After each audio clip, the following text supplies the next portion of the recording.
Nothing ever happens to these dudes. But Daniel Kinahan, he made what I call the John Gotti mistake.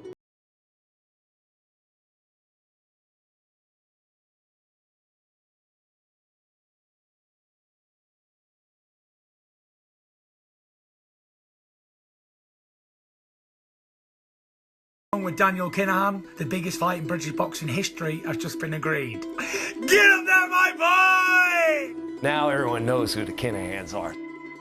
The dude was becoming the shiny object. These cops all over the world, and they want to be the guy that gets that head up on their wall. It's their ego. It always brings them down. You've got massive balls and $140,000 on them. So, when you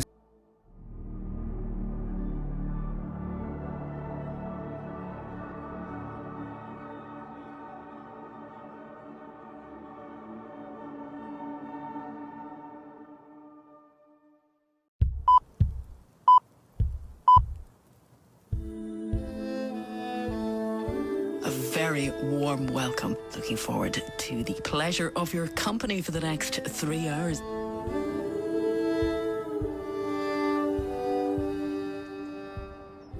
You're right here, gents. Yeah. Just ask what you're taking pictures of. It's a hotel. Is that your reason? We're making a documentary about the thing that happened here a while back. We won't be around for very long. And where are you from? Like which? BBC. BBC? Yeah. Oh, Christ. Is it good or a bad thing? I don't know. It's just because all those years ago, a lot of people were doing the same thing, so I bet. it's just good. We just have to check in. No problem, mate. All right. Cheerio. John Glynn is on the line. He's general manager of what's now known as the Bonington Hotel. It obviously was the Regency Hotel. There was hardly a day when the name Regency was not in the newspapers or on radio or television, known as the Regency shooting, the Regency killing, the Regency attack. That must have been extraordinarily difficult. It was, Joe. It was the last thing that I ever thought of could happen in the Regency.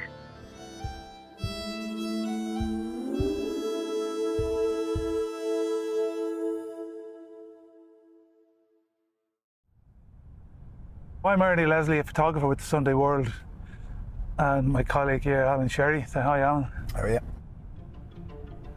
We were assigned to cover a boxing weigh-in which was taking place at the then Regency Hotel, and which was involving MGM boxers, which was run by Daniel Kinahan.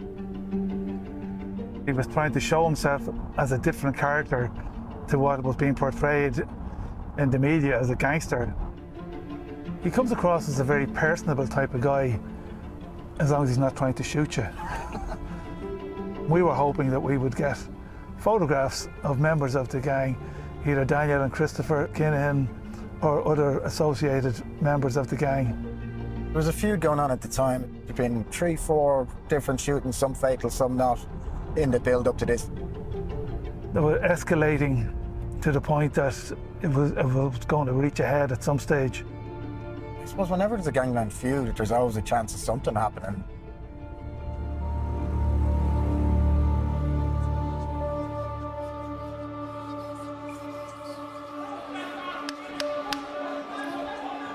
My name is Mel Crystal. I'm currently the chairman of the Boxing Union of Ireland. Clash of the Clans was a major international promotion. It was a sellout. On an official level, there was no problem back in 2016 with MGM, save for what was being written in the tabloids. But, I mean, we're not fools. There's no smoke without fire. But turning up for the weigh-in on that day, there was absolutely nothing untoward to be felt or seen. As we drove in, we didn't see anything that we recognised. So it was kind of a bit flat, atmosphere-wise, to be honest.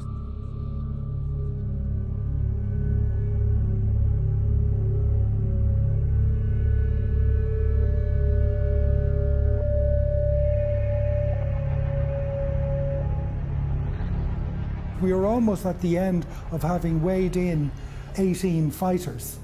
A fighter from Mayo, his weight had been declared, and I was in the process of converting pounds to kilos when all hell broke loose.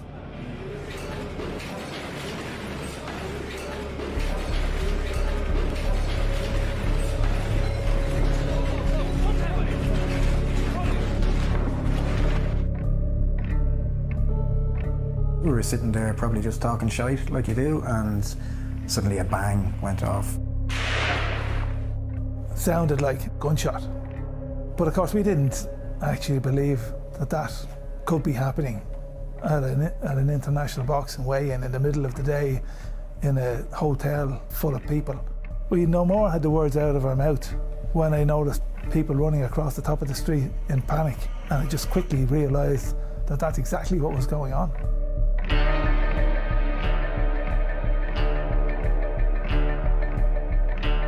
There was a male dressed in a skirt and a long wig beside a middle-aged gentleman wearing a flat cap, and it was one or both of those who had fired shots at the back of the hall.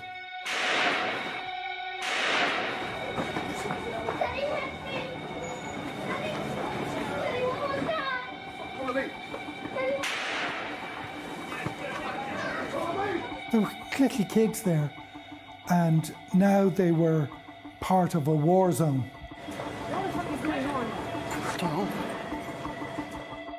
Within seconds of that bang, was just people started flying by. There was people in cars, mounting footpaths up here. They were just all getting out whatever way they could. We immediately shot out, bang, bang, bang, bang. There was more shooting. I was in the hotel bar with the general manager of the hotel running through the business for the weekend. There was a couple of shots fired. Within then maybe 15 seconds, 3 uniformed Gardaí came in to the bar area and told everyone that this is the Gardaí to lie down on the floor and put your hands behind your head. At this point, I was starting to panic. I really didn't believe these guys were guards.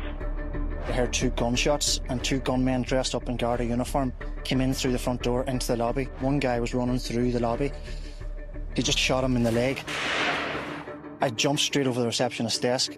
The gunman then leaned over the receptionist's desk, was pointing the gun down at me, and I was screaming, "Don't shoot, don't shoot." I thought I was going to die, like, you know, it was utterly terrifying. There was a couple of shots fired, and then just through a window in the bar, I saw a man basically getting assassinated.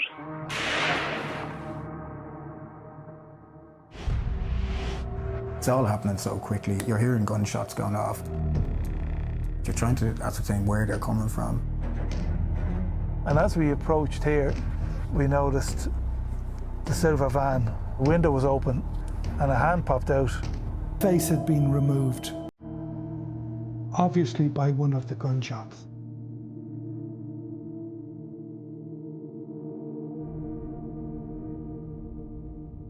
We discovered what had happened inside not too long after, but it was very apparent very immediately that there'd been someone shot dead inside.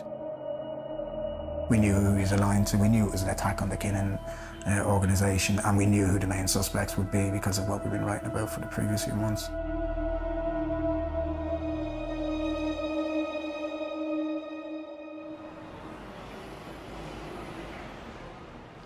This is the offices of the Sunday World here on Talbot Street, Media House.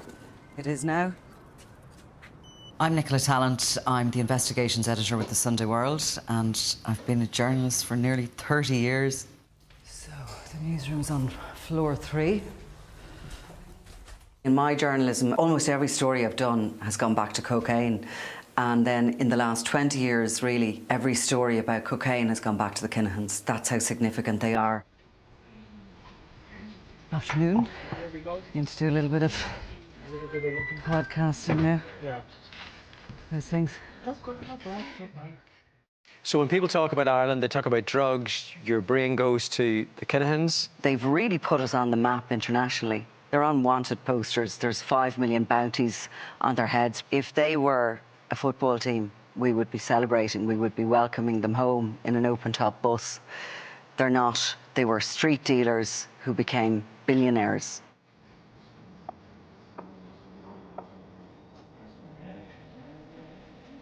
The Regency wasn't an isolated event.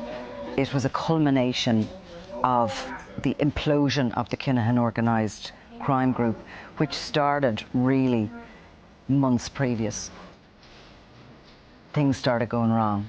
There was jealousies, there was accusations of touting, there was accusations of money being owed. And there was a lot of kind of building tensions that we, just as newspaper journalists, were able to read the signs of. Detectives believe the attack was part of an ongoing Dublin criminal gang feud.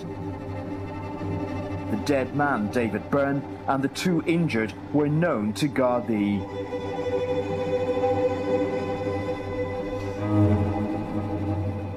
David Byrne was dead. Hugely significant individual, a brother of Liam Byrne. The 2 of them headed up the Dublin headquarters, essentially, of the Kinahan cartel. He was a friend of Daniel Kinahan. He was very, very friendly with all the top kind of players of the Kinahan cartel.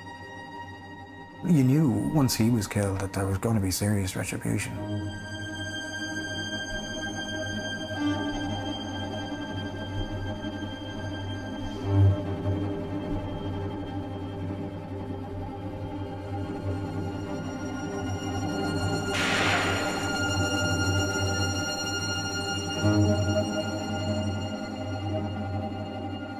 After the Regency happened, it was almost like an explosion went off, and there was kind of this reverberating white noise there.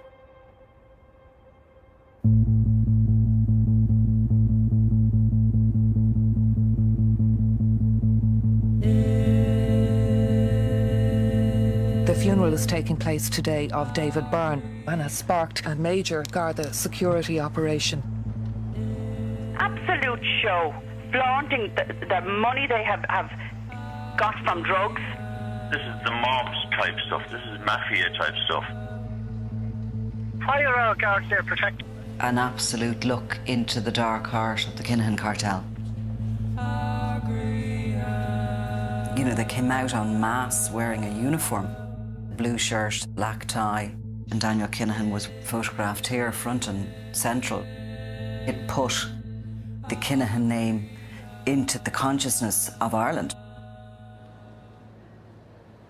People were talking about the Kinahans. They were wondering who they were, where they had come from. How come the city has been shut down for this funeral? To understand that, you had to go all the way back to the ambition of Christy Kinahan and where that started.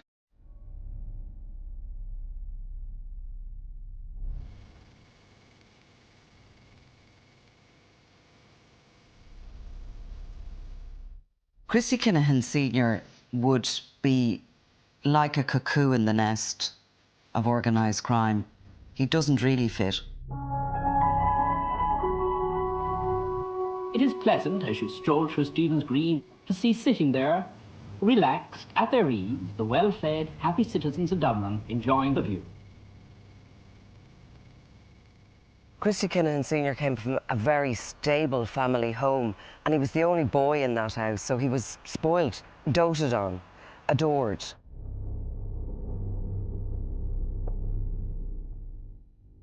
This is the street where Christy Kinahan actually grew up. This is a very desirable location to live.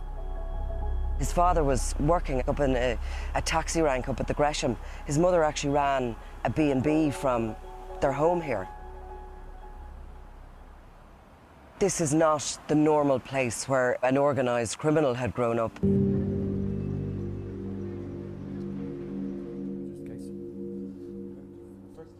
My name is Michael O'Sullivan. I'm a former Assistant Commissioner in An Garda Síochána, which is the Irish Police Force. I joined the Guards when I was 20.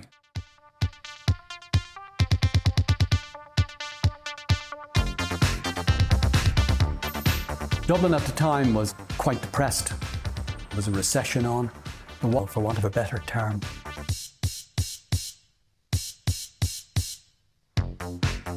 He was what's described as a kite man, which is a check man.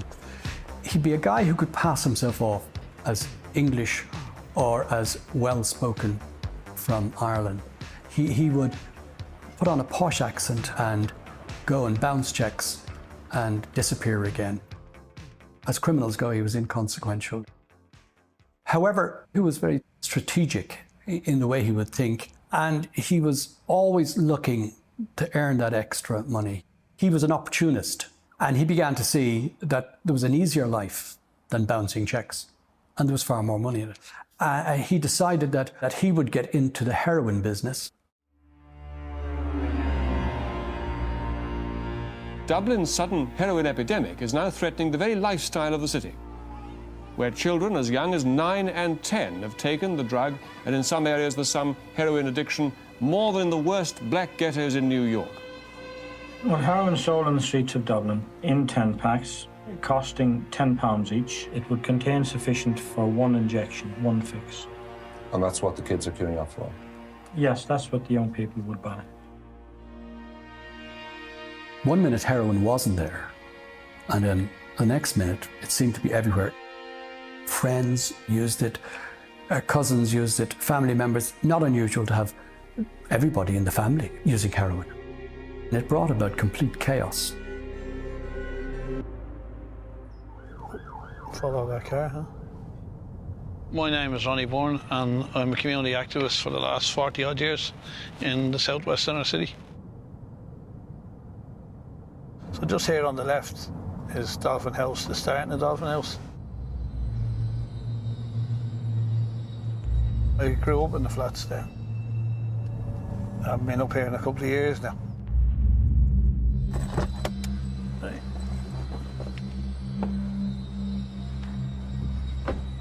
It's a great place for us to grow up in now, you know.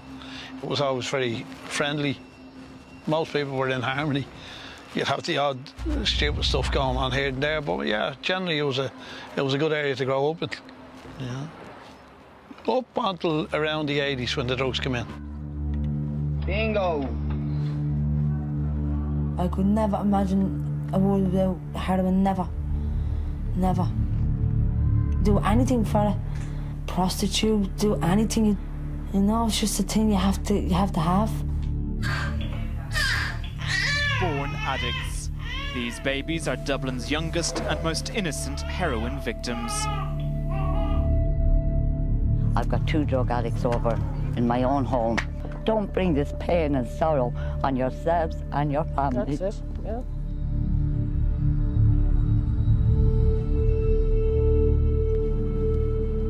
Where I lived, on any given day there would have been 20 or 30 addicts on the stairs, leading up the stairs. No problem dropping their trousers, injecting into their groin or injecting anywhere. They had to get the money to feed the habit. Now they were assaulting people and robbing them and taking their handbags and breaking into people's homes and stuff like that. Like, people rob their own parents, their own siblings. I actually sleep with a hammer under my bed. I mean, I feel I have to protect my 2 children, and if anyone comes in, like, I'll kill them. They're walking around like resurrections, and no one cares about them. Irish police now estimate that Dublin has been subdivided into 10 areas to be worked by 10 major heroin gangs. But the police have had their successes. There's only one person in town behind all this, and it was Larry Dunn. Eventually, the law caught up with him. Anti-drugs campaigners were out in force, as they have been every time Dunn's appeared. This time they had something to cheer about. as one of Dublin's biggest drugs dealers was sent to jail. For 100 years he should have gone. A lot of them, yeah, and anyone belongs to him. There's plenty more Larry Duns around it, and everybody will have to stand together and root them all out. Before he was sentenced, Larry Dunn said, look, if you think I'm bad, you want to see what's coming behind me. Very prophetic words, and he was right. As police finally close down the gang, there are others waiting in the wings. Real criminal. In fact, he's not known at all realistically. But Chris Kinahan, he fancied himself, and his desire to show off was his downfall.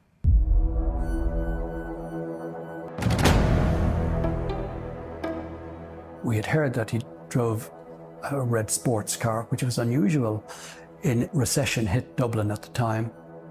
Saw the car arrive in what was then a luxury flat complex in the suburbs of North Dublin. So we had to figure out what flat he was in. Myself and another guy dressed as electricians went around the flat complex, knocking on doors and trying to figure out who was in what flat. On one or two occasions, people asked us about fridges. I know we fixed one fridge on one of the floors. I saw Chris Kinahan and I saw some activity at the flat he was in. So I realised we had it identified. We went to the door with my colleagues. It was opened by an Algerian man who was also in the apartment. We identified ourselves and went in. Chris Kinahan was seated at a table eating a salad roll. He looked up and visibly paled. On another table was what I could only describe it as the mother lode.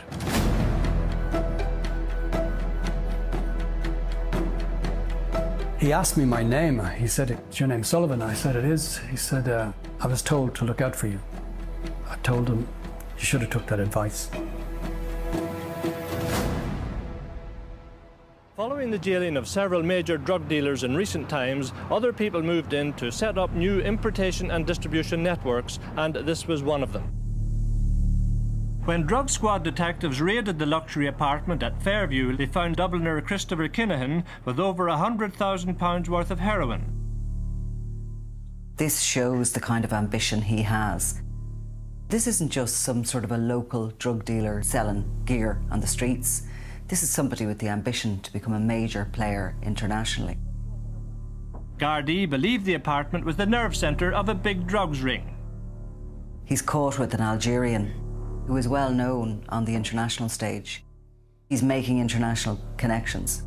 He's gone from being the guy, the fence, who sold the stolen goods, to being a major, significant character on the international stage. He's been described to the courts as the director of operations.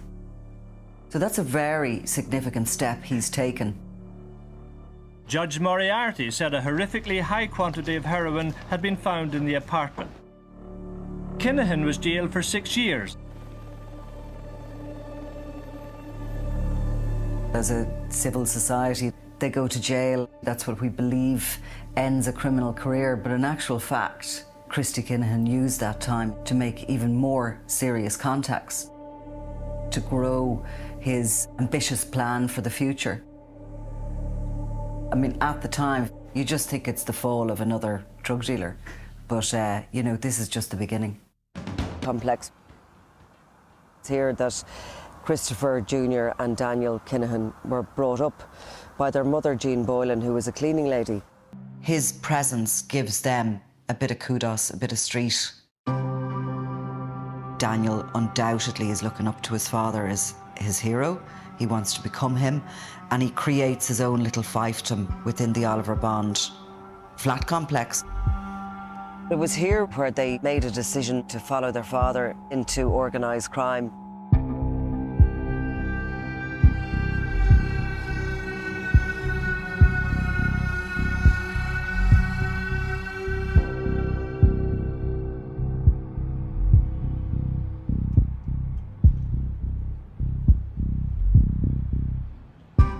Two guys in a motorbike shot the victim 4 times in the head. We don't even know who the guy is yet, but it's another night in Dublin. This is another gangland killing, just another one, you know. I'm Paul Williams. I was the former crime reporter with the Sunday World. I've been covering crime for about 35 years. I suppose sounding a bit like a junkie, you got addicted to it. I just got a call there a few hours ago from somebody who's been working with us closely. There was a fascination with crime in Ireland, and because there was so much crime happening. So there was fascination with these shadowy figures. We have our Mafia-type godfathers now. These guys were getting more dangerous, more sinister, more prepared to blow anybody away who tried to stop them or tried to expose them. I put together a surveillance team. We went out after them, we just photographed them. And of course, they started selling huge amounts of newspapers. But like the world fell in on top of myself and my other crime reporting colleagues at the time when Veronica.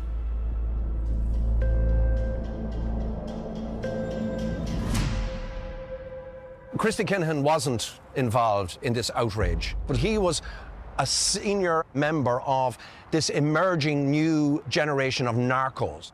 Parliament has approved sweeping new legislation to deal with the growing problem of organised crime linked to drugs. Armed with new powers of search, the Gardaí are getting tough. The Criminal Assets Bureau's opened its doors to television cameras. Accountants, police, customs, social security and tax investigators trace assets of major criminals from here. There is no messing around with this. They say to you, you owe us, and if you don't pay us up, we're going to take your house. The government brought in the Criminal Assets Bureau, and they could go after the assets of criminals. And of course, then it had the effect of forcing Christy Kinahan's fellow drug traffickers to leave the country and base their operations outside of Ireland.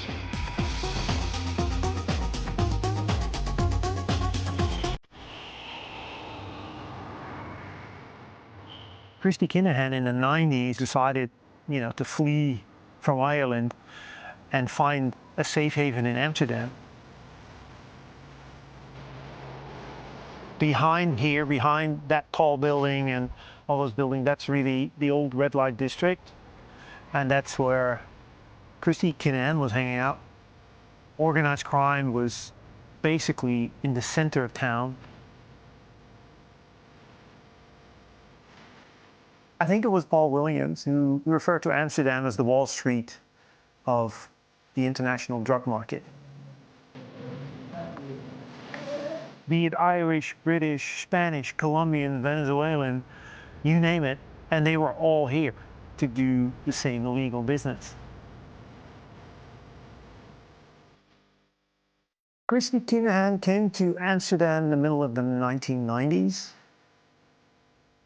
The wall in Berlin had fallen. The mood of most nations in Europe turned very optimistic. And ecstasy was actually a drug that fit that mood perfectly.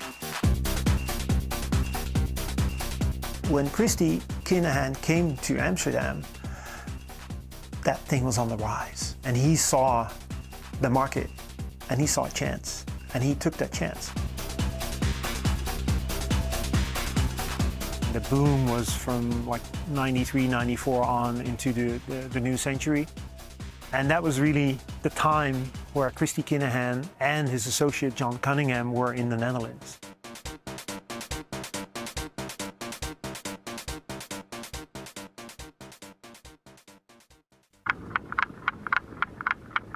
When Christy Kinahan was nicked for the big heroin haul, John Cunningham and Christy Kinahan find themselves on the same landing in prison after one was convicted of drug trafficking and the other was convicted of kidnapping.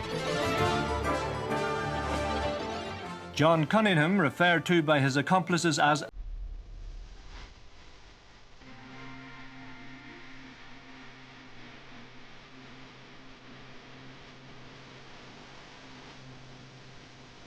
rock and roll is dead. That's the view of a lot of young people. From Russia to the United States, it's been replaced by what they call a cultural revolution. Dance, house or rave music, and with the music go the drugs. In particular, what's termed the ultimate fashion accessory, ecstasy or E. Unbelievable, you know, it's hard to explain, but you just get a rush up your spine every time you hear a good tune, you know? Yeah, you can start feeling, and then you're getting heavier and heavier, you know? Then the rushes you get off pushes your adrenaline level up real high, you know?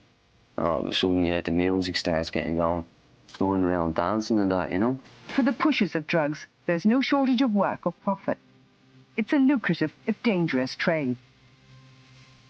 By the mid-1990s, the criminal landscape had changed. All of a sudden, this whole generation who would never have probably gone down the drug route were seeing this as being a fun night out. There was e-parties everywhere and there was raves. And Christopher Jr. and Daniel start ecstasy dealing in Dublin, in the south inner city, with their father's product from Amsterdam. In particular, Daniel seems to start providing his own group with drugs. And I think Daniel sort of morphs into the father. And there's only one way they're going, and that's after Christy Kinahan Sr. out to Europe to learn the drug business.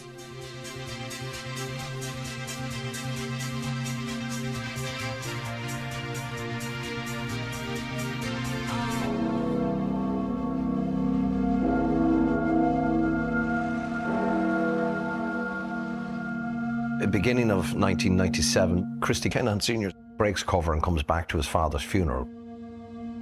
He's wanted in Ireland on £16,000 worth of stolen traveller's checks were taken in an armed robbery, and he was caught cashing them. So he was wanted on that charge.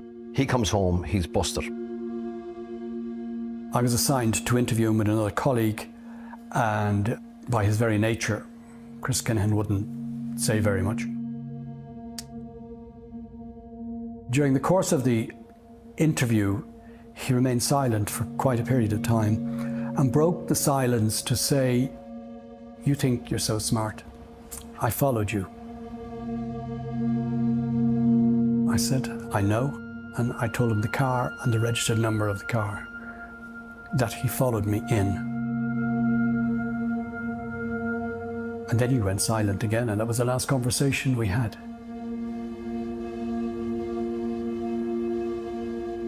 But it was the intent, the menacing intent, that he would try and get inside your head. He was doing a degree course at the time. He reckoned he could do it better inside the prison. And I don't want to come across that I'm saying I admire Christy Kinahan. There's a reason why the US have a $5 million bounty on him and also on his two sons. So I'm not an admirer. But the truth is, he was a little bit of royalty in a goldfish bowl of thuggery.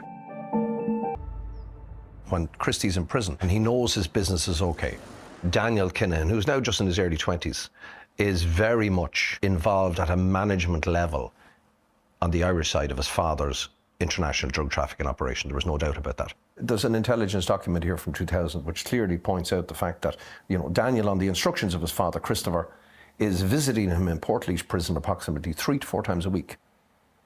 At this stage, he was well and truly on their daddy's wing and on his way to taking over the family business.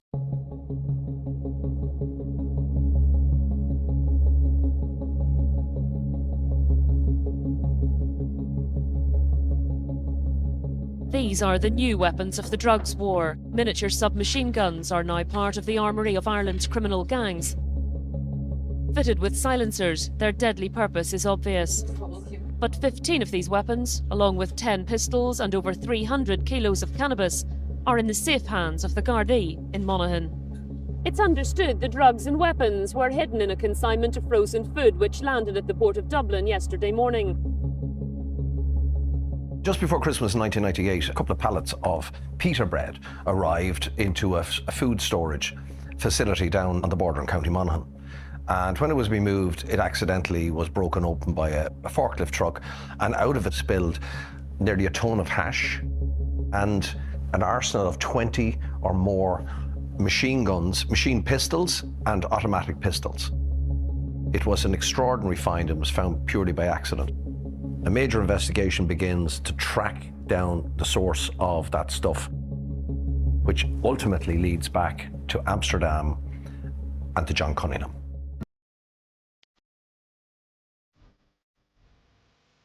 And when the Dutch go after you, that means that every phone that John Cunningham used from then on was bugged.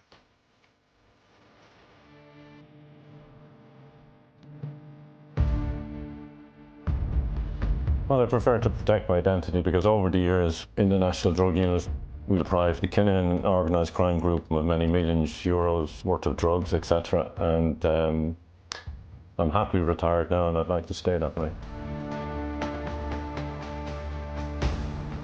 Well, the Dutch police, they were running into some difficulties with the Dublin accents and also with some of the slang terminology that was being used. Myself and a colleague would go over on a weekly basis to assist the Dutch police, listening to the wiretaps and assisting them with interpretation of what was being said. To have all the telephone calls on a computer screen in front of you and listen to them as often as you wished and back and forth, it was amazing. At one stage, as they're listening to these conversations with Cunningham, they listen to this voice, and it turns out it was Christy Kinahan ringing from Portlaoise prison, where he's still in the nick studying one of his degrees. Prisoners are allowed to make very brief phone calls. They're recorded. Everything's recorded and listened to, and they know that. Christy Kinahan was extremely clever. He managed to get a mobile phone smuggled into him, which was a feat in itself, because back then mobile phones were the size of a brick. It allowed him still to run his empire from inside the walls of the maximum security prison in Europe. There were lots of conversations on the phone between Christy Sr. and John Cunningham. Christopher Kinahan always assumed he was being listened to, and as a result of that, he spoke in code. Timber usually referred to cannabis. Powders were either brown, being heroin, or white, being cocaine. It was quite obvious they were arranging the importation of drugs and weapons. From his prison cell. Like, when he got nicked, never stopped. When he's taken out of the picture, Kinahan, John Cunningham has the same kind of ability when it comes to organisational ability, and he then continues to run the business. And actually, Cunningham, over the next 3 to 3.5 years, builds what Kinahan had left behind him. He builds it into a massive operation, because in the period of 2 years, his first 2 years in the helm, when Christie's in prison, he transports something like 150 to 200 million pounds worth at the time of drugs into Ireland. But then Cunningham is arrested again. Ecstasy tablets, each with a street value of £10. Over 100,000 of them in packets that could slip into a handbag. Cannabis, carefully wrapped, part of a consignment worth more than £6 million. And more than £500,000 worth of amphetamine powder. The haul of drugs from what the Dutch call Operation Clover. They believe they have smashed a racket in which Dubliner John Cunningham was the central figure. It's now known that Cunningham and his associates were the subject of a vast surveillance operation, mounted by police forces in Holland, Belgium, the UK and Ireland, using phone taps, videos and covert observation. By the time Cunningham is arrested again, the boys are massively well embedded in the whole fabric of organised crime across Europe. They are players. And luckily and happily for the boys, Kinahan comes out of prison and takes over the reins just as his friend is busted and put back in prison. They continue to build this massive, probably Europe's most powerful drug cartel. And it also is at a time when the demand for drugs amongst ordinary law-abiding citizens of Europe goes through the roof. Only one drug is so addictive, 9 out of 10 laboratory rats will use it. And use it. And use it. Until dead. It's called cocaine, and it can do the same thing to you. With the mass introduction of cocaine to Ireland, there was this really dramatic upsurge in gangland violence. The only way to settle arguments was to kill. Esta gente tan potente nunca espera que al final le van a detener. Este es el momento en el que la policía entra en una de las casas de los presuntos miembros de la mafia irlandesa situada en la Costa del Sol. He wanted to get to the pinnacle of world boxing, which he actually nearly did. I'm sure Daniel can hold his own in the head-to-head. This was an attempt to take off the head of the snake. And they'd missed. What had they unleashed on themselves? The Kinahan organisation wanted to wipe out anybody who bore the name Hutch. The murder may be linked to the ongoing Hutch-Kinahan gangland feud that has claimed up to 18 lives.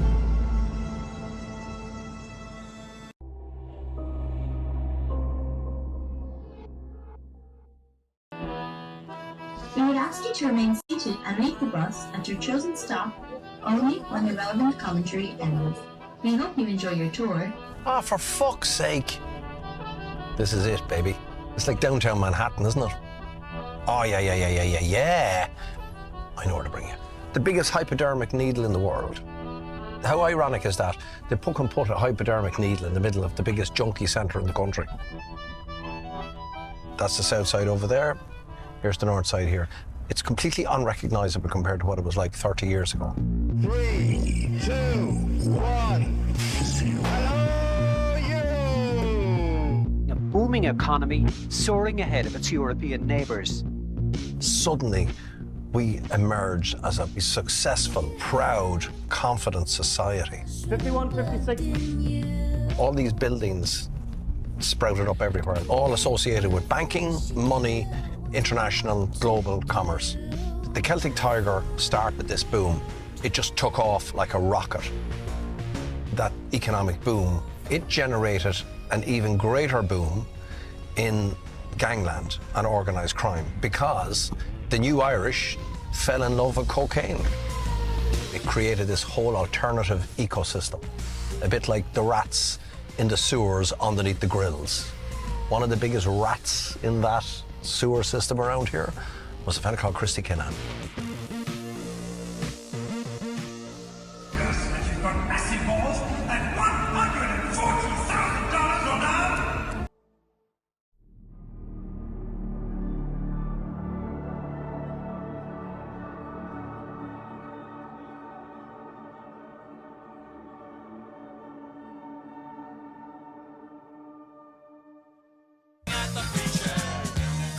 Costa del Sol was, in British criminal underworld, was referred to as the Costa del Crime, the little bit of Spain that fell off the back of a truck.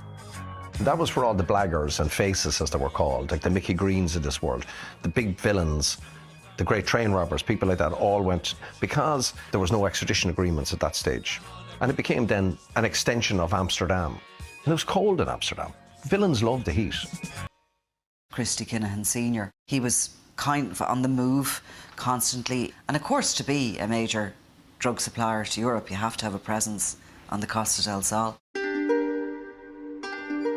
Morocco, just 12 miles from the Spanish shore. It provides the traditional gateway to Europe for much of the cannabis that comes to Ireland. So confident are the smugglers, they can even afford to play cat and mouse games with this Spanish customs patrol.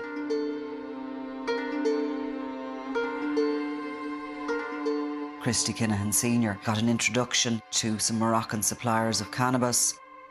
But at the same time, into the new millennium, the cocaine boom starts.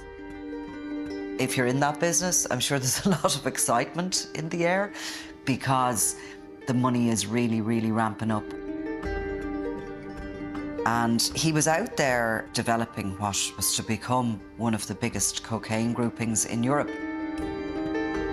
organising shipments back to Dublin.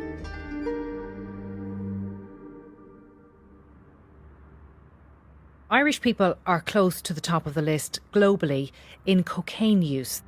Insatiable demand for cocaine changed the face of gangland.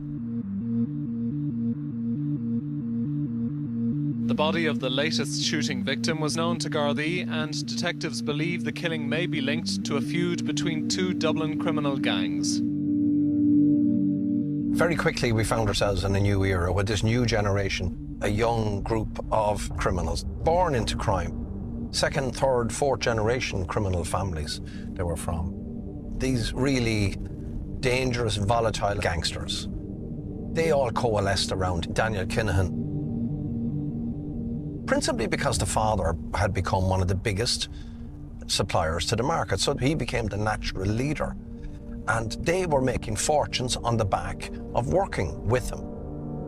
The amount of money that they were making was mind-boggling, and they had no problem in using violence to protect that. The latest murderous development, a Sunday night double killing. The victims, aged 26 and 30, both of whom were known to the Gardaí, were lured here and assassinated. Just couldn't believe that there was two people dead 60 yards away from the house. It's like Chicago now, isn't it? It's a murder day now, is it?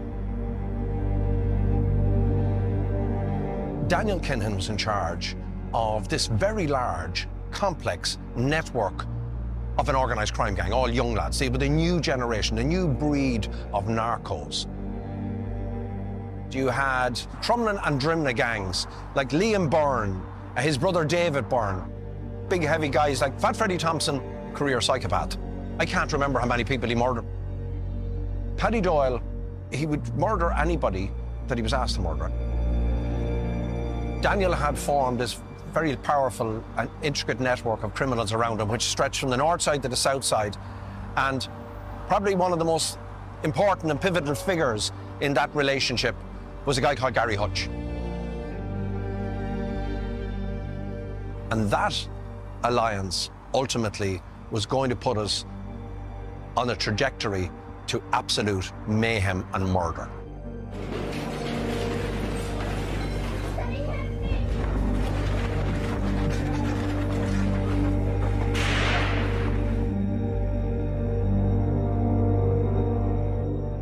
The Hutches are a large family from the north inner city in Dublin. There's some people describe the Hutches as an army. There's so many of them.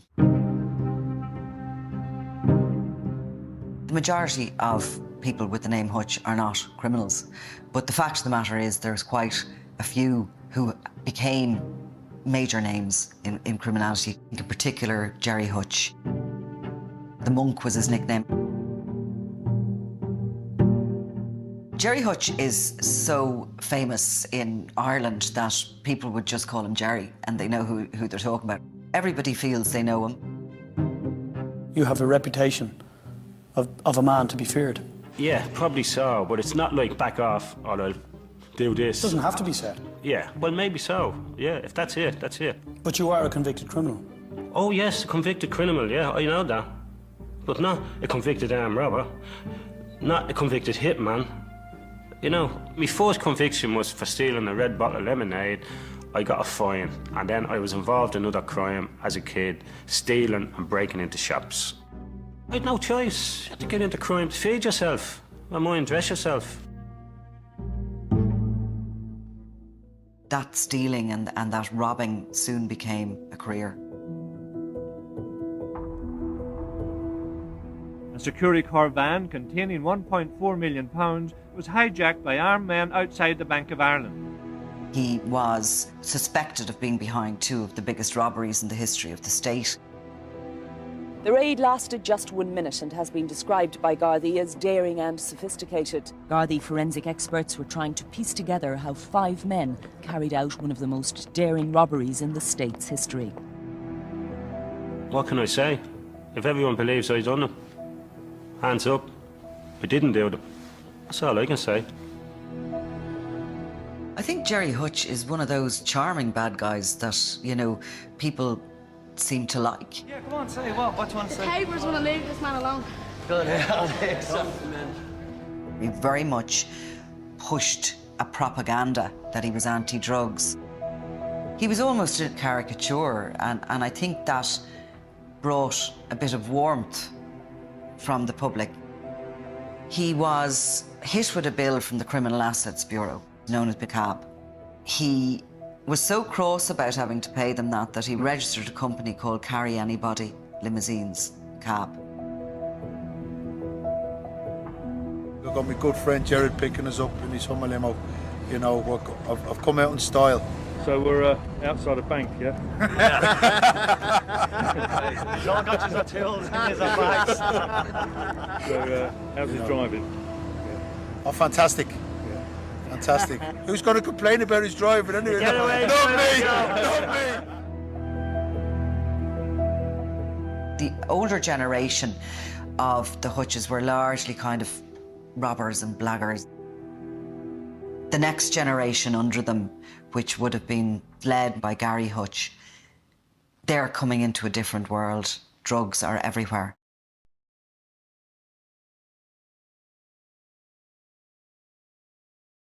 The Hutch family name is well known in organised crime circles in Dublin, not just because of Gerard's reputation, but also because of the activities of his nephews, the late Christopher Bouncer Hutch and Gary Hutch. If they're involved in serious crime, they're very foolish, but like, I mean, they're my nephews. Gary Hutch is known as being a bit crazy. A far more ambitious, volatile criminal. A local criminal was shot and injured in Dublin's North Inner City. He named Gary Hutch as the gunman. However, he then changed his mind. He made a statement identifying Gary as the shooter. Against him, that he done it, and then he retracted his statement. And how did that happen? Well, I don't know. It came to some arrangement that he must have realised it wasn't him.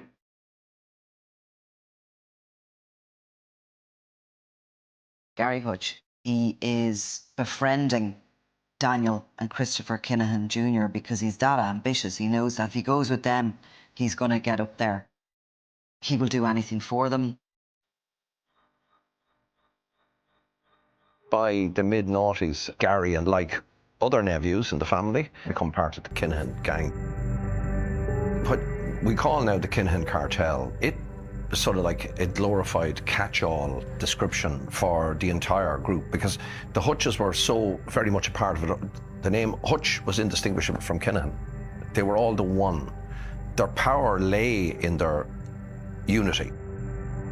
Daniel Kinahan on one side and Gary Hutch on the other, they would have been considered as being gangland royalty, you know, and that was very, very significant later on down the line.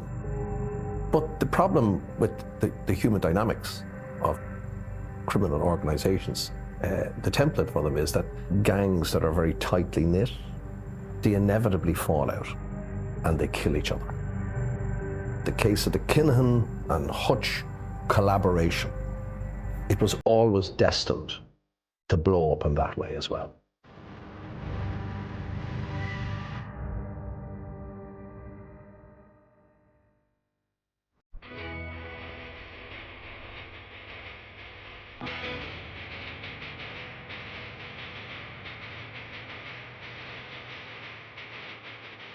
In the early 2000s, on direction of Christy Kinahan Sr., Christopher Jr. and Daniel moved down to the Costa del Sol. Could see that they were heirs to the throne. The lifestyle they began to live was phenomenal.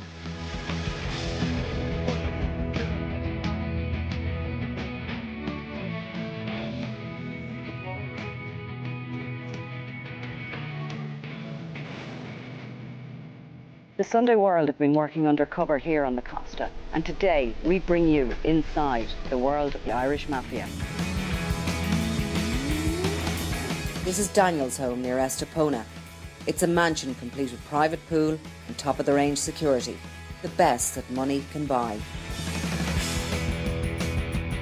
The Kinahan crew were known as the Irish mob down there, basically. There was a lot of young guys being brought out from Dublin, like Paddy Doyle, Freddie Thompson, and then there was Gary Hutch, right in the heart of spending more and more time out in Spain, you know, investigating a bit of this, and probably a few times went out in order to try and get up close and personal with them. I was really interested to go to Christy Kinahan Sr.'s property, but it was a place called Terra Bermaja, It was an absolutely beautiful lifestyle of, you know, international drug dealers. It was extraordinary.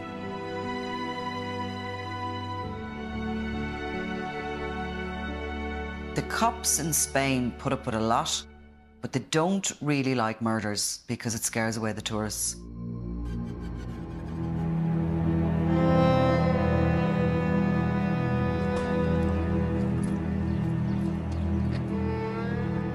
The gangland murder of an Irish drug trafficker carried out on the Costa del Sol in Spain.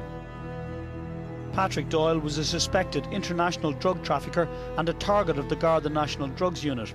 He was also a suspect in 4 gangland murders. My name is Owen Conlon. I've been a journalist for over 20 years. Paddy Doyle was a known quantity in Dublin as a gangland figure. He was a wanted man, and when he turned up dead in a Spanish housing estate, there was a great degree of interest.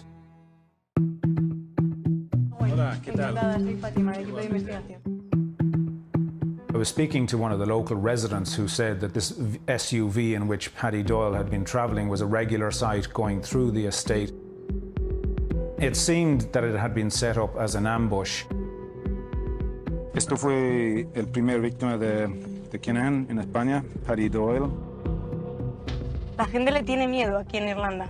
Cuando él quiere matar a alguien, es matado.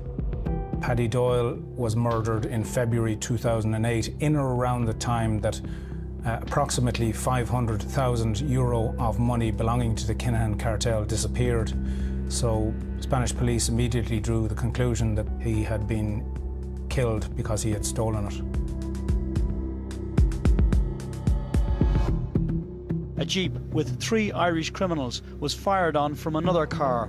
4 bullets hit the windscreen, 1 hit the passenger door, and the jeep crashed into a lamppost. The driver, Gary Hutch from Dublin's North Inner City, escaped, along with the backseat passenger, Freddie Thompson from Dublin's South Inner City. But sense of danger wasn't ignored by the police down there. They did throw an eye then on the Kinahans. Operation Shovel. Y muchos ajustes de cuentas. La investigación se inicia a finales de 2007-2008. El nivel del... Posiblemente nos encontramos ante una de las mayores organizaciones criminales de Europa.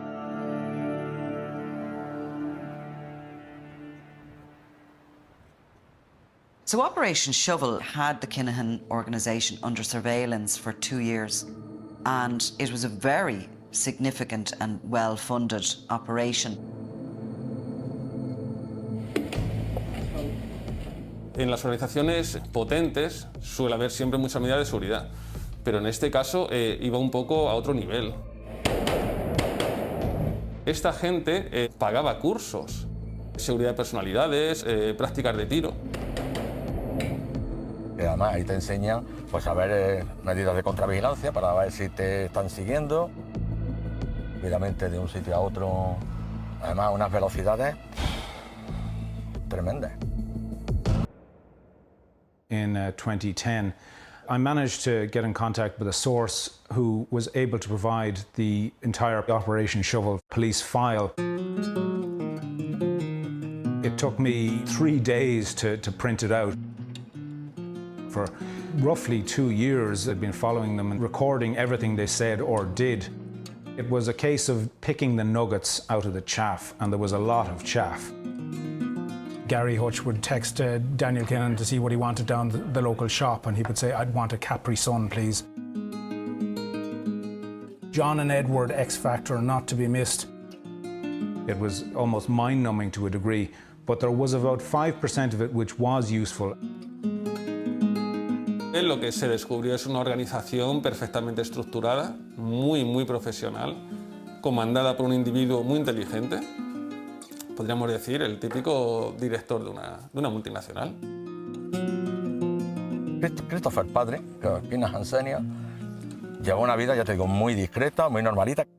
Nunca se saltaba un cedo al paso, ni una señal de tráfico, nada.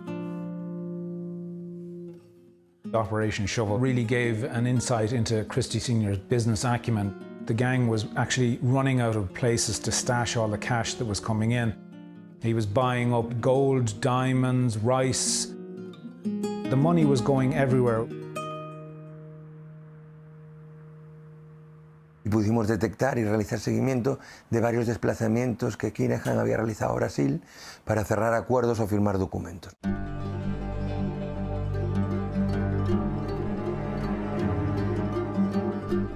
Kinahan utilizaba pasaportes falsos. Kinahan, que había puesto su ojo sobre la posibilidad de realizar compras masivas de, en este caso, azúcar en Brasil. Pero lo que nos dio a entender era que lo que realmente pretendían introducir en esos contenedores, supuestamente transportando obviamente otro tipo de azúcar, la cocaína. The police were able to put a structure on the grouping, and at the very top of it they had Christy Kinahan, and then they had two arms coming down, and one side was money laundering and on the other side was drug dealing and difficult decisions, which was murder. Christopher Jr., whether he was good at maths or not, I don't know, but the father always positioned him on the money laundering side of things. Christopher Jr. was seen as somewhat a more intellectual, kind of softer figure. You can see in the file here that it says Christopher Kinahan Jr. is charged fundamentally with the economic and financial branch of the organisation, and therefore the laundering of money within that. Also, Daniel rings Chris Jr., tells him there's a programme on UTV about money laundering in Marbella, wants to know if it's good or not. Daniel was in charge of what was called the hard section, and Gary Hutch, he had become Daniel's right-hand man as part of the hard faction. En su época, Gary Hutch, pienso que era una persona muy cercana a Daniel. Incluso podría decirse como casi alguna vez su escolta personal.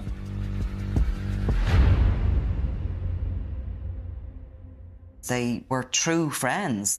They shared everything together. They shared a home, they shared women, they shared their secrets. They were really, really best friends. Gary Hutch saw himself as a partner in the Kinahan mob. And I think he was led to believe that he would always be a partner in the Kinahan mob. And he's gathering money in order to almost invest in their business to give himself a higher standing with it. And Gary Hutch was very greedy to do that. I think he saw huge potential for what was to come. But the Kinahan operation in Spain was about to be upended.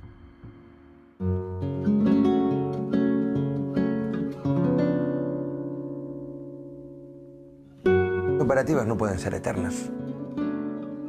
Que la organización empezaba a ver ciertos movimientos, darse más frecuentemente, y ante también un poco el riesgo de que escaparan a la acción de la justicia, que teníamos ya, se realizaría el 25 de mayo del 2010. ¿no?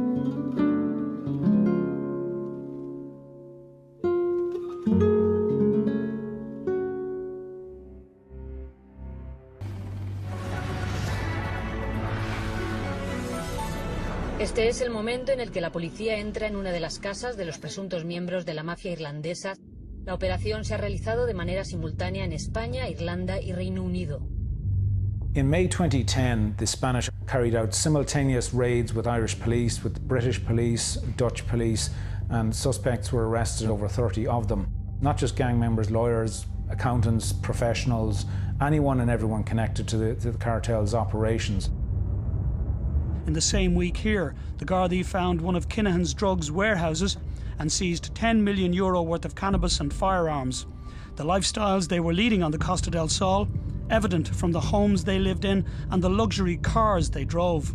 This Lamborghini alone costs over €180,000 to buy.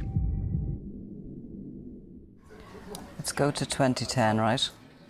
Have a look, because this whole paper would have been full of it. Costa Cartel, Empire of the Scum. It looked, on the face of it, like this was it. This was the end of the Kinahan organisation.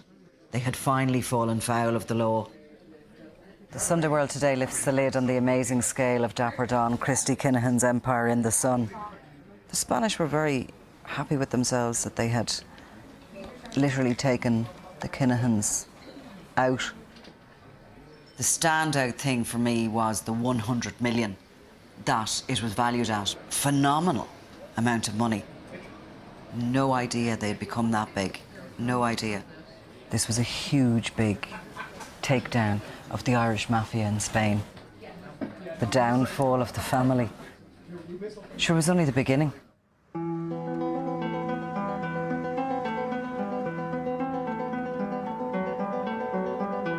Drugs baron Christy Kinahan is back on the streets. Mr. Kinahan, I'm from the Irish media. I was just wondering if you wanted to make any comment about the case against or anything like that.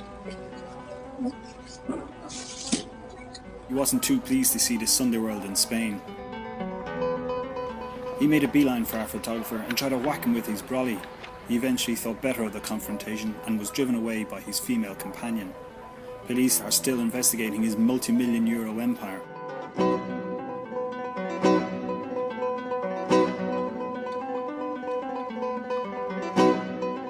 When Shovel happened, we were told very confidently by the Spanish police the Irish Mafia were no more.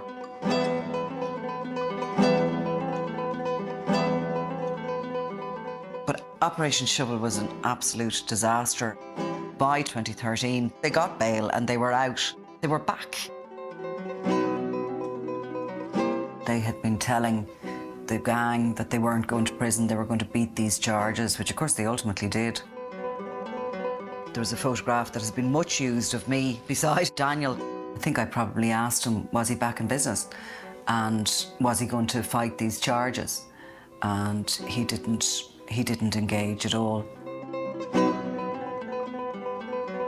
He's very shy with the media, actually. He runs away a lot. They threw the most enormous knees up. Like, word got back to Dublin about this party. It was a real two fingers to the law. The Spanish legal system maybe isn't strong enough for some of these organised crime charges. And what's happened essentially is some of them have no charges to face at all after Operation Shovel. Después de Operación Shovel, pues sinceramente volvieron a realizar las tareas que realizaban en... This was filmed in 2013. Here he's walking around. This is one of the biggest drug traffickers in the world, appearing in full view on the world stage of boxing. It is extraordinary. To me, it illustrates he's the main man. He's untouchable. Please raise your hands, fighting out of the red corner. He wanted to become and get to the top or the pinnacle of world boxing, which he actually nearly did. And full credit to the trainers at the MGM gym who have got them into tip-top condition for a fight like this. We knew they probably had a sort of a new gym that they went to, they gathered in. The gym was down this, almost like a car park. They'd go down to the gym in the morning, do their workouts, and then they'd go up to the Sláinte bar. I started going through all the social media on it, and I could see the pictures, and I could just start to see this was something significant. It felt like it was something more than just a headquarters for them to meet.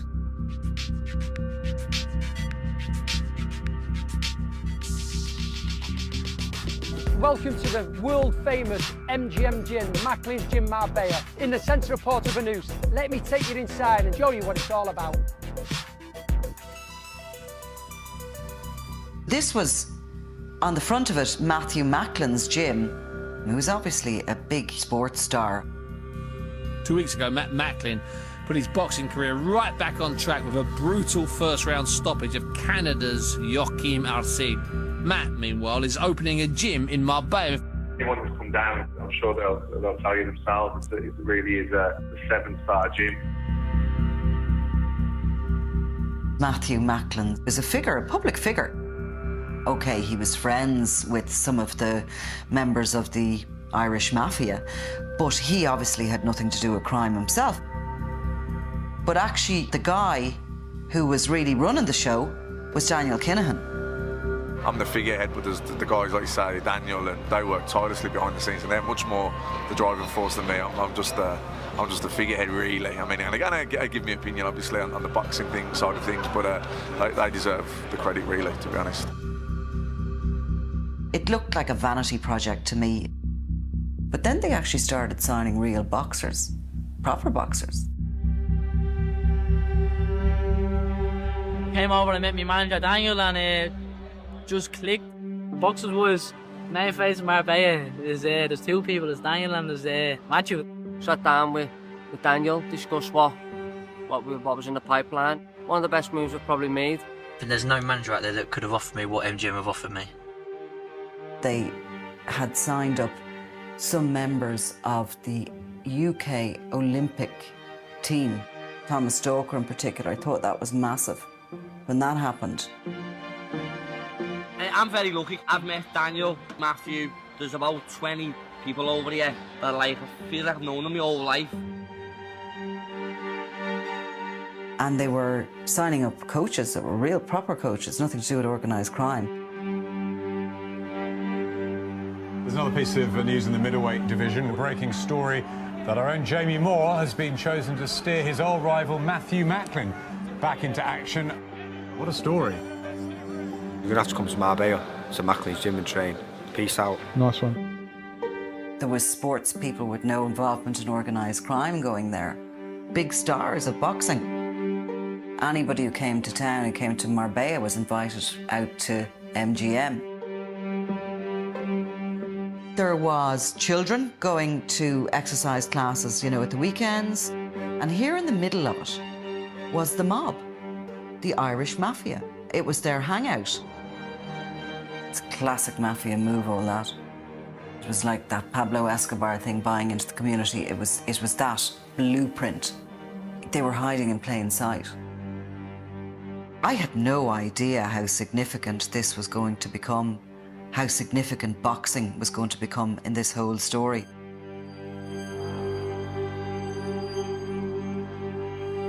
Very good morning from Medhairn. Well, in general, this week will be unsettled with sunshine and showers, and some of those showers will be heavy and a few of them possibly thundery.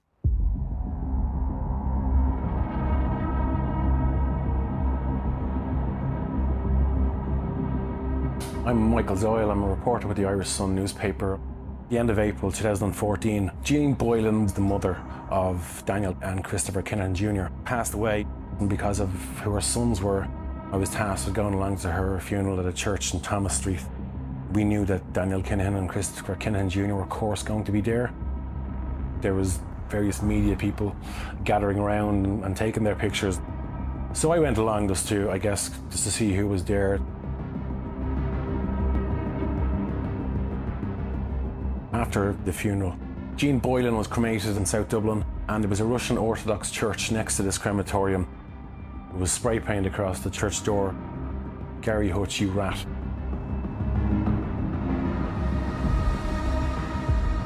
It was almost, it was a message for anybody attending that funeral, that relationships might not have been as cosy as they once were. Whatever happened, there's loads of different stories. The truth is always somewhere in the middle. I think what happened was Daniel Kinahan left Gary Hutch behind. Gary Hutch, he believes himself to be a complete equal with Daniel Kinahan, and I think he was an equal to Daniel Kinahan. I think Daniel started moving to another league. There's a sense of that's there. But things started going wrong. There was jealousies, there was accusations of touting, there was accusations of money being owed. These guys have emotions too. They feel hurt, they feel betrayal, they feel all those things as well. That friendship broke down, and that just led to murder and mayhem.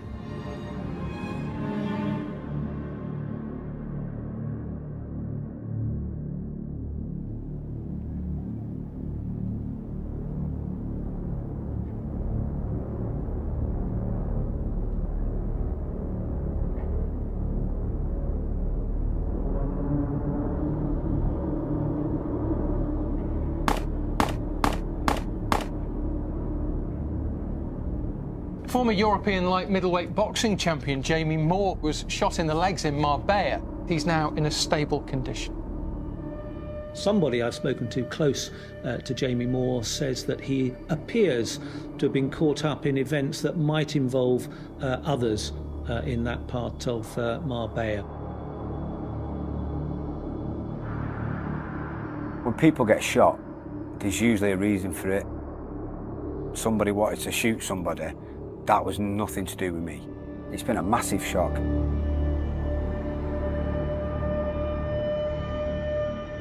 When Jamie Moore was shot in 2014 at Daniel Kinahan's villa in Spain, there was so much confusion. It made no sense, first of all, that an innocent boxer was shot. You know, you had Jamie Moore on his way in and a gunman lurking in the garden. Walking up to the front door, and I just saw somebody come at the side of me. I could see someone in my eye line. I glanced around, and there was somebody stood there with a mask on with a gun pointing to me. And I thought it was a joke. You know, I turned around and I said, "Do you know what, that's not even funny." And as I said it, I knew I'd been shot. I could see the blood was running out of it, and I could see it running down the driveway, so I was losing a lot of blood. I was thinking, this is it. The little boy, he asked me, "Why did someone shoot you?" And I'm saying, "I don't know. They was after somebody else." There was massive confusion. The rumours were like it was mistaken identity. They thought it was Daniel. Who the hell did they want to shoot?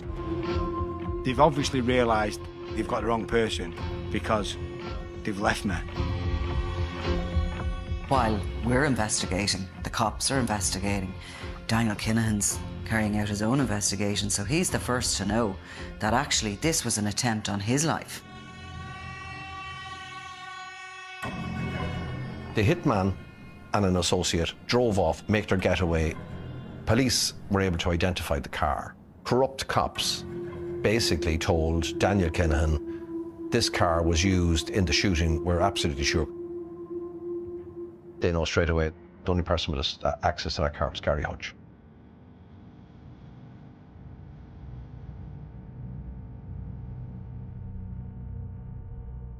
You couldn't over-exaggerate how profound an event that was.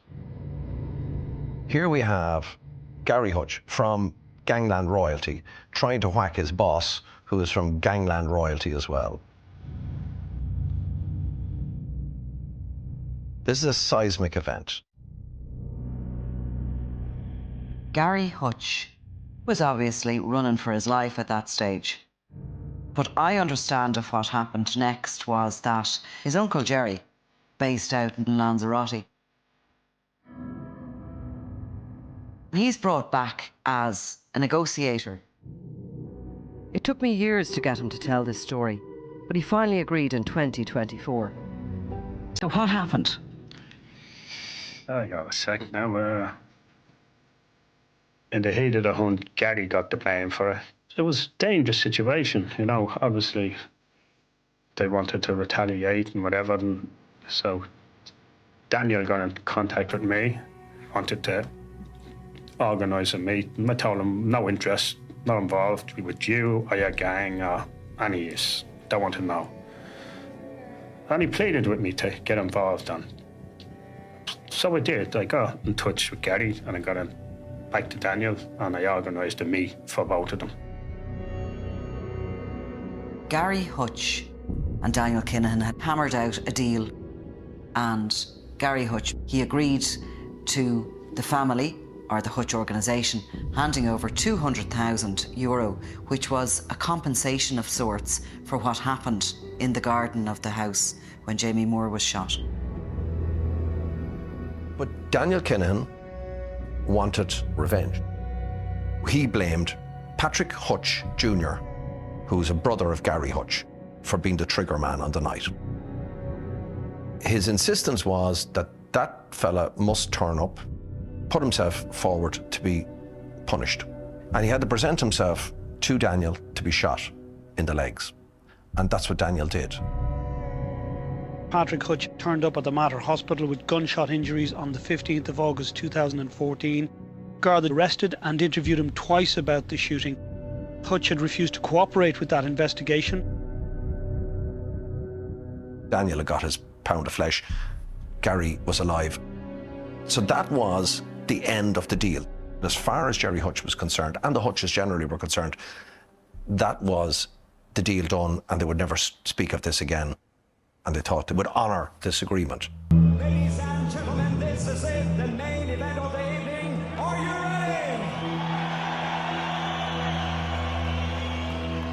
ready? Daniel Kinahan was in town. He put himself out there. Ladies and gentlemen, you're very welcome to the MGM gym. If you would like to take your last breath of fresh air, because when these face off, there's going to be an awful smell of shite.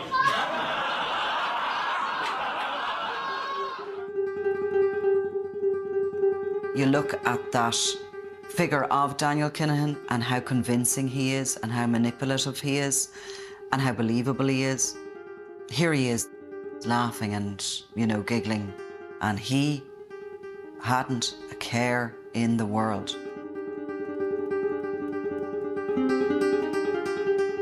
Teams have faced off, right? Now the captains of the team.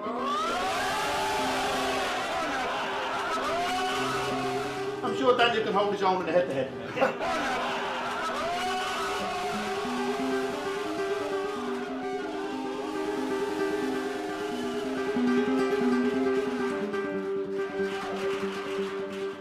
And, at that moment, he knew his mate was going to...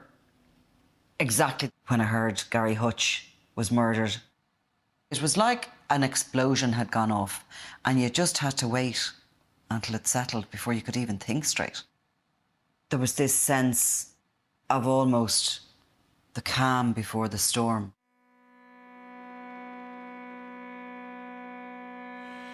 The hair turns white as the year turns black. Oh, the rain is falling. Gary Hutch would be as treacherous as Daniel Kinahan and vice versa. And Daniel Kinahan reneges on the deal and has Gary Hutch whacked. Gary Hutch and Daniel Kinahan's friendship was the glue that brought those two families and groupings together. On the line now, John Mooney, security correspondent with the Sunday Times. The Hutch family let it be known that they did not want to get involved in any reprisals. Gary Hutch, his mother actually gave a speech at his funeral saying that she did not want any family ever to go through the pain that she was going through. By the rock of the stag, he shelters in from the weather. He prays for the veil of snow to come and cover him over.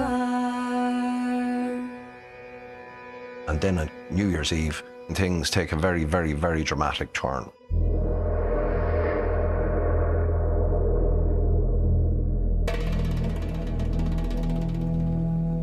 The Kinahans, they send a hit team to kill Jerry Hutch. Just over the Christmas, I get a phone call from a woman that I know, and she asked me, was I going to Lanzarote over the Christmas? I said, yeah. And she said if she could link up.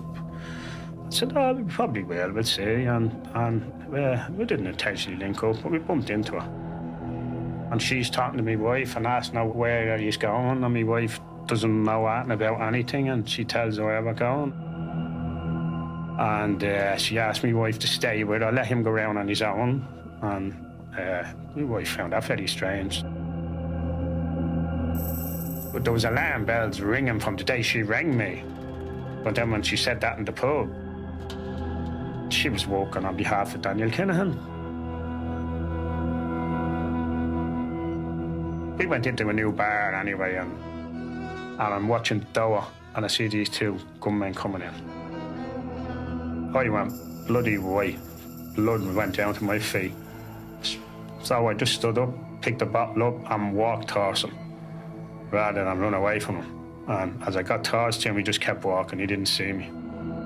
So I was lucky to survive, I suppose. When that happened, I remember, nothing would shock me about criminals and how they carry on and what they do, but I genuinely remember, and everybody was very shocked, that somebody went to whack the monk. Jerry Hutch was the ultimate godfather. You don't fuck with Jerry Hutch. And that was the moment that led to the Regency Hotel attack, and one of the most audacious gangland attacks probably ever in Irish criminal history.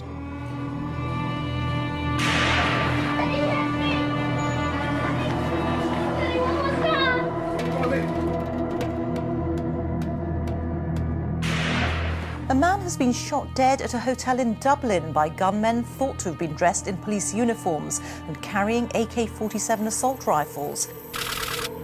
It's widely believed the murder is linked to Dublin's feuding gangs and a recent killing in Spain. This was an attempt by the Hutch organisation to take off the head of the snake, and they'd missed. What had they unleashed on themselves?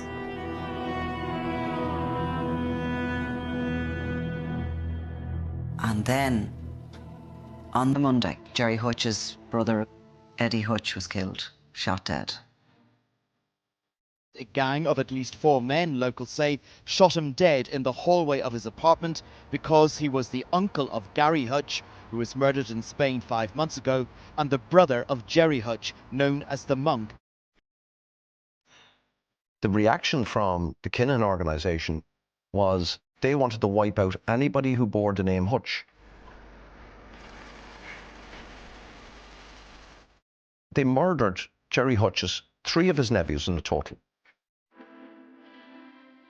2 of his best friends, and the brother that he was closest to.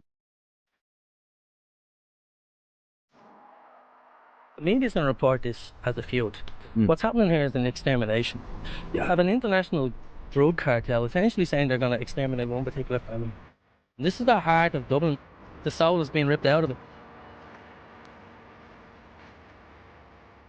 The Hutch-Kinahan feud has claimed 18 lives. The Kinahans were responsible for 16 of them.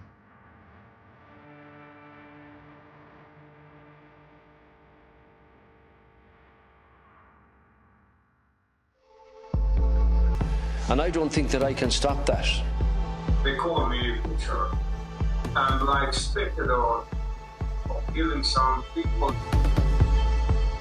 While he's ordering murder, Daniel Kinahan becomes this celebrity in the boxing world. When you're shot down, then you find out who your real friends are.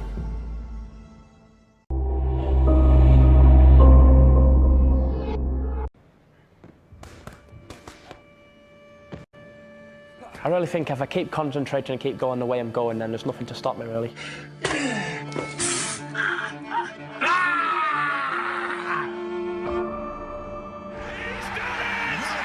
It is a name seemingly destined for glory. Tyson Fury, the man so few had tipped, now on top of the world. What a display from Tyson Fury! Tyson Fury has beaten Vladimir Klitschko, the #1, for the best part of a decade until Tyson Fury beat him in 2015. I love being the underdog. I love people to think I can't win.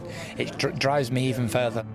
He wasn't greeted with the acclaim, the fanfare that he deserved. Some of that perhaps was his own fault in what he was saying. He was not a PC character, shall we say. Don't like it, don't print it in your newspaper. Do I care? Not really.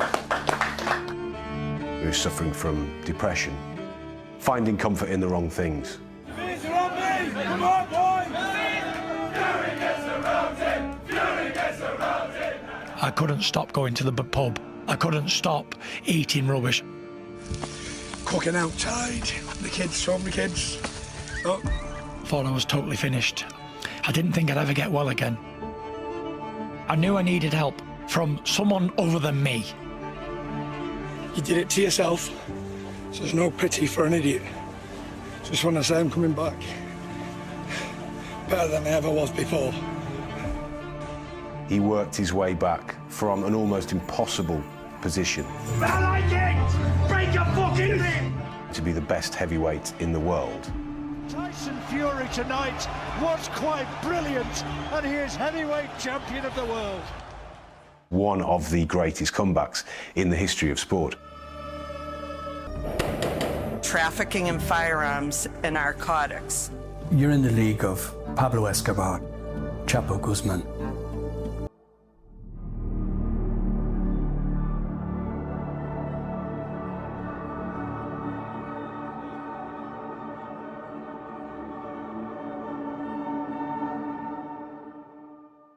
All right, Ace, just gone 10. The wife's in church, the kids are ruining the furniture, the family next door's hitting each other with hatchets. The Scouse, you know. The Docklands area, I think this is where it sort of originated from, isn't it? It's hot pot, isn't it? Irish stew. We had a community of, like, Irish immigrants from years ago, aren't we? There's long historical connections between Liverpool and Ireland, strong underworld links between criminal elements in Liverpool and probably Dublin in particular. Liverpool had a terrible problem with heroin in the early 80s, the worst in the UK, and that was mirrored in Dublin. Probably a lot of the heroin in Dublin being supplied by gangs in Liverpool. And then came this wave of cocaine, which brought with it a new level of ruthlessness and led to a lot of violence, which we saw in both cities.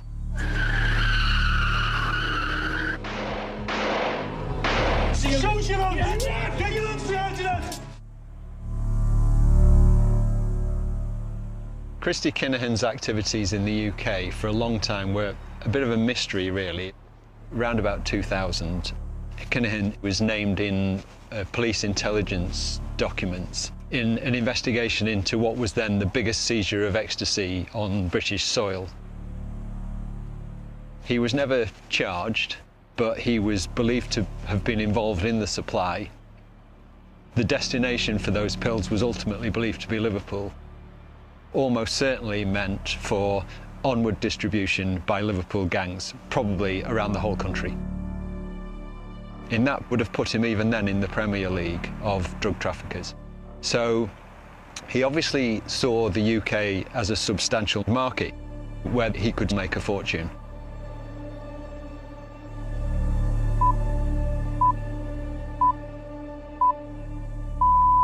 Good morning, this is BBC Radio 4. It's 5:30 on Monday. 1, 2, 3, 4, is it? Fucking roundabout now. It's a big English fucking roundabout. We're on our way to Birmingham. It's sometimes forgotten, but this is a key part of the Kinahan story and their emergence as a major mafia, really. In the early 2000s, after his release from jail in Ireland, Christy Kinahan does live here, and there's strong connections to Tamworth, which is a suburb outside Birmingham, which becomes very significant in this story.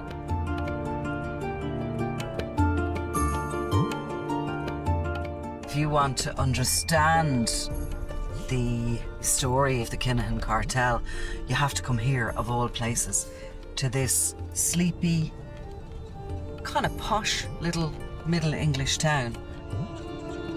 The last place that you'd expect. Quiet little places like Tamworth can sometimes be hiding a huge amount of organised crime activity. Most people that live here probably don't have a clue that this is actually the headquarters of the UK arm of the Kinahan.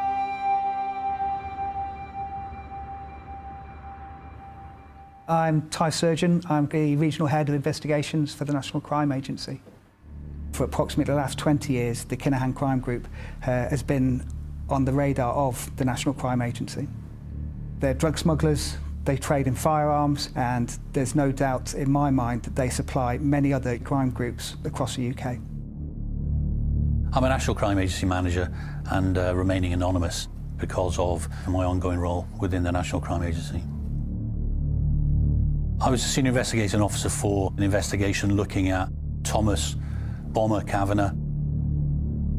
If you were to look at the Kinahan organised crime group and the hierarchy within that, Thomas Kavanagh we assessed as being very senior, probably one below Daniel Kinahan, and was effectively the European CEO of that drug trafficking network. There was a number of occasions where we would be conducting surveillance as an agency, and Thomas Kavanagh would meet with senior figures within the underworld, such as James Mulvey.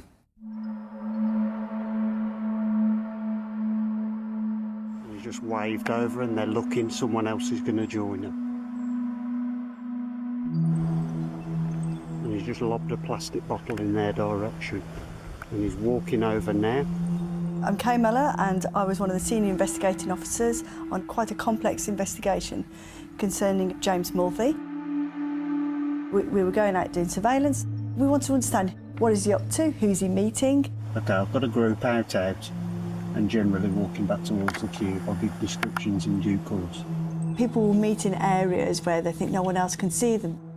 They can be quite arrogant and let their guard down, and they'll just forget themselves depending on who they're with, and it's those sort of opportunities that actually give us sometimes some great evidence. The size of James Mulvey, like, he stands out, doesn't he? I mean, if you wanted an A to Z of how to look like a drug dealer, this is it. James Mulvey, he was actually a cousin of Thomas Bomber Kavanagh's, so they had been in touch throughout their lives. Mulvey was Bomber's first business partner when he came here to Birmingham. He was somebody that had the contacts, had the connections, was involved in the dealing here. But around about 2014, the National Crime Agency started to track James Mulvey. And while they were doing that, they were also booking his conversations. £270 went missing. That's really proper. Do you know what I mean? There's nothing more fascinating than eavesdropping really into what's happening at a moment in time which is very significant. This was actually recorded on the day that his cousin George Hatchet Kavanagh was shot dead in Spain. Fucking lace. Going young balls, like stressed on open, because I've been shot dead. Another Irish gang-related murder took place on the Costa del Sol. George Kavanagh died in a hail of bullets outside an Irish bar. George Hatchet Kavanagh was a cousin of James Mulvey and of Thomas Bomber Kavanagh. My cousin, my cousin shot dead. And Mulvey believes that Bomber Kavanagh sanctioned the murder of his cousin Hatchet Kavanagh. He fucking set it off. Thomas. He's that powerful. I can't believe he never knew. Bomber Kavanagh is the boss of bosses in the UK, and he was the one willing to take them all out when the time came. I don't want to shoot balls, you don't understand how these people work. And they don't get to me. They go to the people you love, they kill the people you love. He's scared of them, and he looks pretty scary himself. The Irish and Pathist. Fucking menace.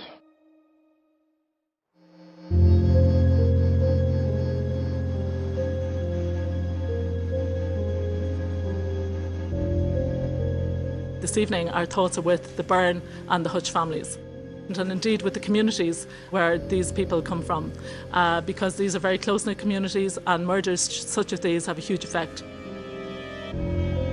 From Friday evening, you'll have seen a number of dedicated patrols, armed patrols right throughout the city. They will continue into the coming days, and they will be very focused and intelligence-led.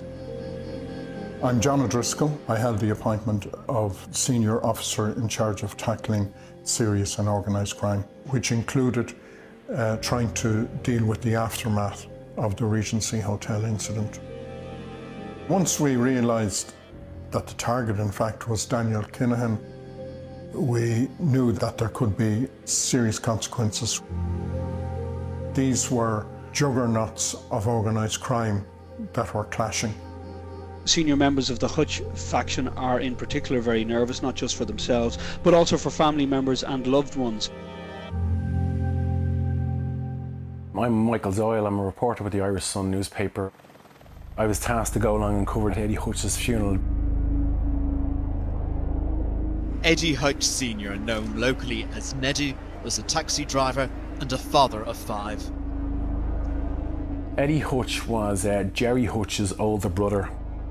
Eddie Hutch was murdered 3 days after David Byrne. As he arrived back at his home in his taxi, and a 4-man hit team shot him dead in cold blood. And that was the first kind of attack that took place after Byrne's murder. Eddie Hutch would have been regarded as quite a soft target. He was never really involved in crime. He was targeted just because of simply who he was. People were kind of worried who might be next, because if they could target Eddie Hutch like this, they could pretty much target anybody they wanted. At around 10 o'clock this morning, Gareth Hutch, a father in his 30s, was shot a number of times in the neck and head just outside the flat complex where he lived.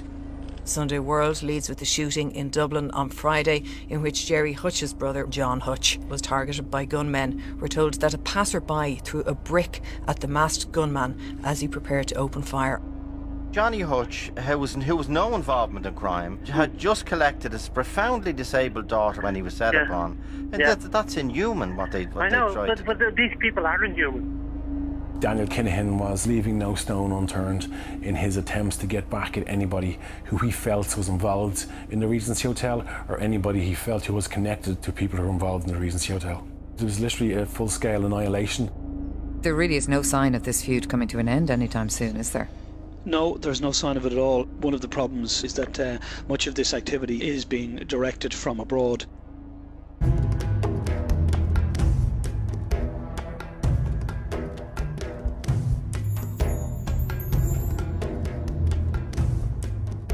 Dubai is a remarkable place. It's risen from the desert.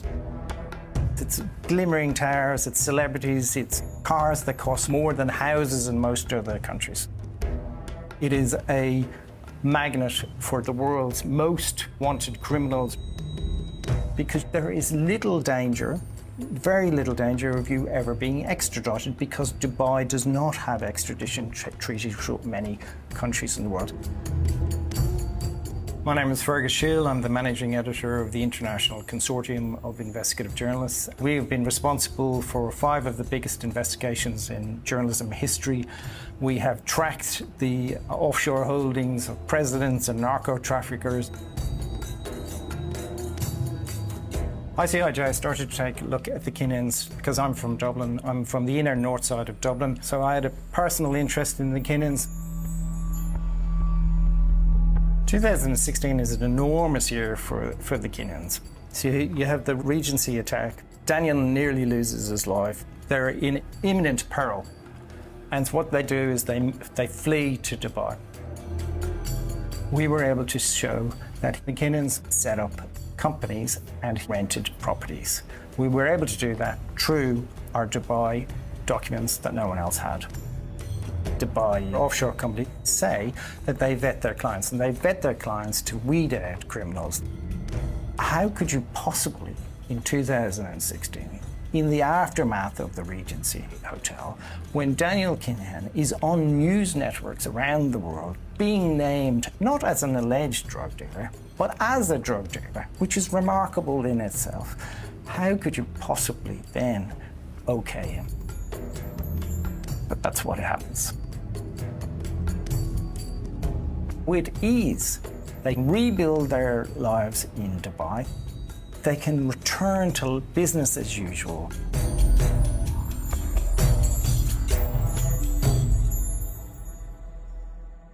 Christy, Kinahan Sr. appears to be out in Dubai from about 2015. Daniel and Christopher Jr. moved to Dubai around the summer of 2016. Interestingly, they were not long gone when the Spanish police busted in the doors of that MGM. Were you surprised that the sport of boxing just continued on as if nothing had happened? I hate to say it, but no. But that's kind of what boxing does. John Gotti and Samuel the Bull Gravano were ringside at Mike Tyson fights. This is boxing.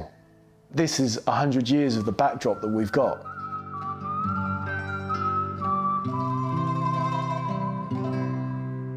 It was easy to see how big Daniel was in boxing because within a very short space of time, there was 200 plus fighters on the books. I don't think there'd been anything like MGM/MTK. On that scale before, people were going out and having training camps, nice facilities, all expenses paid, loads of sparring. He started to get some top fighters, some guys with world honours or who were knocking on the door of world titles. He's been like a friend, an advisor to me. He's someone I can have that phone call with and have that conversation with. And Daniel's probably one of the nicest men I've ever met. And for what he's done in my career and what he's doing regarding like advising me is phenomenal. But the king of sport has always been seen to be the world heavyweight champion, right?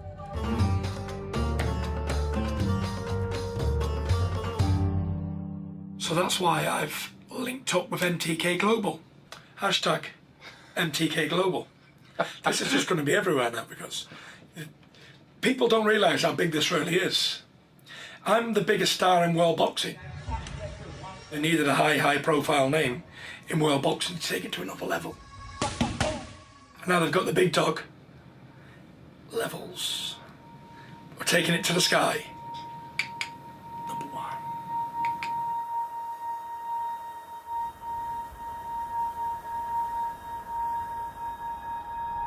We must be coming up towards the house because all of a sudden things are looking familiar. This is the road that Bomber Kavanagh was living on. I came here first in 2015 to try and do a surveillance operation well before the Regency occurred. Bomber Kavanagh was very much on my radar at the time, but there was no photograph of Bomber Kavanagh. That's how unknown he was then. There literally a photograph didn't exist of him. Is that it? That's it there. It's a gated, detached property with a large back garden, large front garden, electric gates, cameras, bulletproof windows, and a long driveway up to it, which at the time when I was here, there was matching Range Rover cars, his and hers, in that driveway. I noticed that there was obviously somebody who was a member of staff in the household had come out onto the driveway and had turned one of those Range Rovers facing forward as if somebody was ready to come out. Sure enough, we see the gates beginning to open. Bomber Kavanagh and his wife came out the drive. But that was Thomas Bomber Kavanagh's first outing in the Irish media in decades. And of course, all the long days of work paid off because he becomes the central figure in the whole story in a very short space of time. This was before the Regency Hotel and before his brother-in-law, David Byrne, was murdered. David Byrne was his 33-year-old partner, father, brother and son.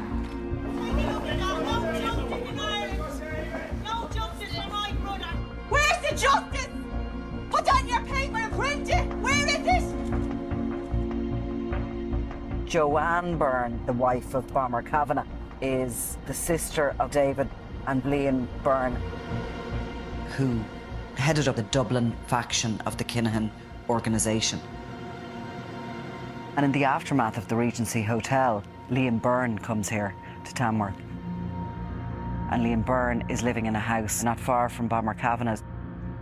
And after his brother-in-law was killed, Kavanagh, he reaped a revenge along with Daniel Kinahan. It was narco-style, the revenge that he was shot because he was wearing the same sort of jacket as that worn by the intended target. It's known that a member of the Hutch gang was regularly seen in the area of today's shooting. Martin O'Rourke, he was just walking by when a guy came along targeting a member of the Hutch gang, and the gunman fired 13 shots, and one of those shots hit Martin O'Rourke in the head and he was killed instantly. Larry, you're the grandfather of the 3 young children who've been left Without their father, when Martin I was... am Joe, yes. And then my daughter's also expecting our fourth baby. And the kids, I want to see my daddy. Where's my daddy? I hope to God, every time that fella closes his eyes, that he sees what he's done to these innocent children. The Taoiseach, Prime Minister of the country, attended that man's funeral, and that reflected the fact that the country was concerned that nobody, including the state, would have the capacity to deal with the Kinahan organisation. Martin O'Rourke wasn't the last innocent person who would lose his life in this feud. Not all of the killings connected to this feud happened in Dublin. There was one in Majorca, which another innocent person lost their life. Take a walk to the edge of town and go across. 40-year-old Trevor O'Neill was on holiday in Majorca with his partner and their 3 young children when he was shot in the back by gunmen who believed he was someone else.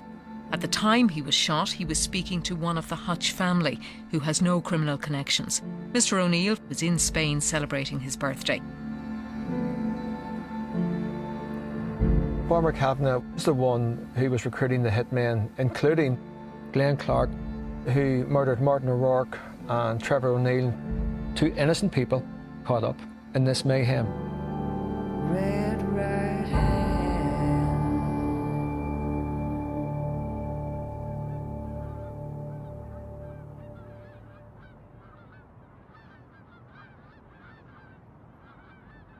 My name is Seamus Boland, and I'm currently the head of the Garda National Drugs and Organised Crime Bureau. This feud was still very active. By the end of 2016, we saw within the region of 10 murders and many other attempted murders. The intelligence was telling us that there was further imminent attacks being planned. Our capabilities had to step up.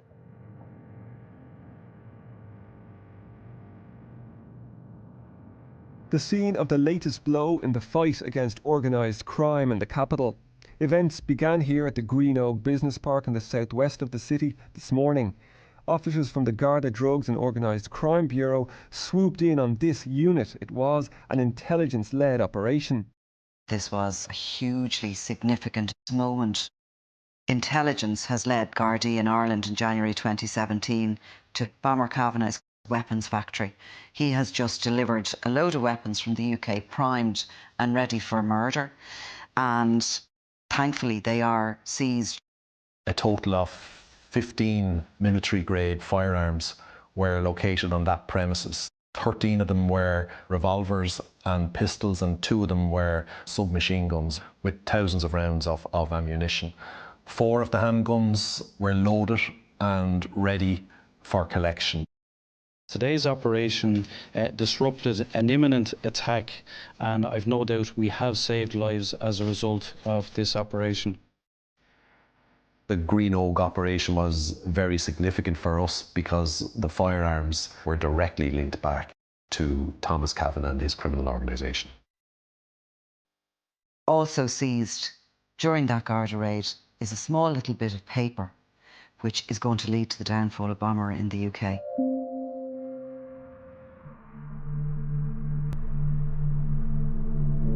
The backdrop to us taking this on was what was going on in Ireland. That's what's in our heads. At the point that we pick this up, we know that we're taking on a significant individual who has links to a set of circumstances which were unprecedented in Ireland, and the stakes were high. For the NCA, investigators like myself, these are the sort of cases we got into this world for. I was assigned the role of lead case officer on that operation. They were using the legitimate transport companies to bring the drugs and guns into the UK. During the Green Oak seizure, an invoice was found that was from a transport company in the Midlands, a completely legitimate company. So we put in place with the legitimate transport company that we needed notification the next time they were bringing a load in.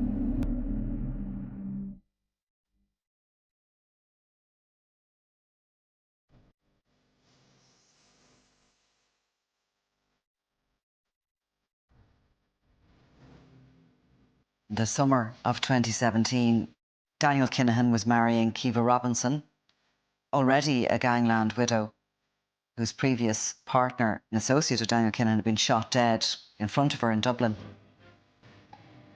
She had travelled out from Dublin to join Kinahan in Dubai, agreed to marry. The wedding in the Burj Al Arab is probably one of the most famous weddings on the planet. 7-star hotel, the most exclusive hotel in the world. Where else would you have your wedding if you were Daniel Kinahan? The whole ballroom was glittering in Swarovski crystals. There was a 9-tier wedding cake and thrones for the newlyweds.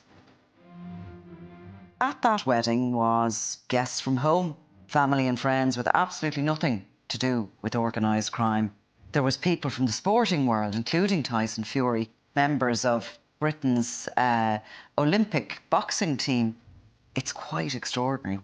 But despite all this that is going on in his life and all that's going right in his life, and this new life he has in the lap of luxury in Dubai, Daniel Kinahan still can't get his head out of home and his enemy. Detective Sergeant, and because of the nature of that work, I'm reluctant to reveal my identity at this point in time. I started work that day at about 4 o'clock, and Dave Gallagher came to me and said, get the team out to Dublin Airport. I would be monitoring the radio channel and receiving the information in real time as to what they're seeing, what's occurring. We monitored the passengers coming off, and it was very easy to pick him out from the group, given that he was 6'6" tall. His haversack had a large ground sheet type of thing on the top of it. That then, when he put it on his back, made him about 7 foot tall, so he was easy to follow out in a crowd, as it were. I went to the central Dublin. Our team observed Imre Arakas walking around the north inner city in proximity to home addresses of members of the Hutch family. He also appeared to take particular interest in some locations where previous murders had taken place. Basically, I was simply walking around and looking at the centre of Dublin. The centre of Dublin is not so big. Hutches, they're living everywhere there. There was only one reason he was in Ireland at that time, and that was to kill James Gately. James Mago Gately was a childhood friend of Gary Hutch. Gary Hutch actually introduced him to Daniel Kinahan. Gately was heavily interested in boxing, and Kinahan actually trained him at one point. Now, after Gary Hutch was murdered, Gately was forced to pick a side, and he certainly aligned himself with the Hutches because of his loyalty to Gary.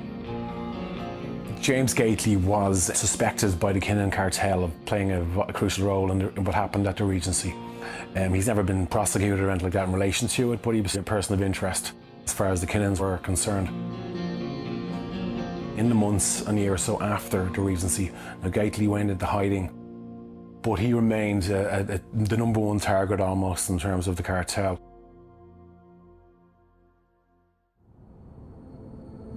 We followed the van out this direction here, and there's a house up here on the right-hand side that he got dropped off at and stayed there overnight. It was deemed that the best decision to do was to let's conduct a search of that premises and an intervention at that point. The emergency response unit went in for a hard entry. I went to toilet, and then when I came out, there was Carter in the room. I really didn't expect them. Yes, so I said, "What's up, guys?" But they already knew my name and everything, and finally I was arrested. There was an encrypted BlackBerry mobile device, which was still turned on and open. Encrypted BlackBerry devices can be deleted remotely. One of the detectives, very, very quick thinking, photographed the messages on that phone. There was reference to locations, which subsequently transpired from our investigations to be the address, and locations around the address of James Gately. And there was reference to shooting James Gately in the head. An Estonian man has pleaded guilty to conspiring to murder James Gately. If a man asks, "Are you pregnant?" and he says guilty, that it means he's guilty, but he can't be pregnant. And in my case also. We are satisfied that we prevented the murder of James Gately because of his arrest and because of his conviction and incarceration here in Ireland. Imre Arakis is now currently in custody, having also pleaded guilty to a number of murders in Lithuania. The arrest of Imre Arakis by the Gardaí was a huge success for them, but the Kinahan cartel still had a long list of people they wanted to execute. And one of those individuals was Gerry Hutch, and also Gerry Hutch's brother, Patsy. This is Champions Avenue, and this is where Gerry the Monk Hutch's brother, Patsy, lives. At this point, Gerry Hutch had kind of disappeared from the scene. He had gone into hiding. But his brother, Patsy Hutch, who was Gary Hutch's father, was a person of interest with regards to what took place at the Regency by the Gardaí and by the cartel. He basically remained firm and stayed in his home in the North Inner City.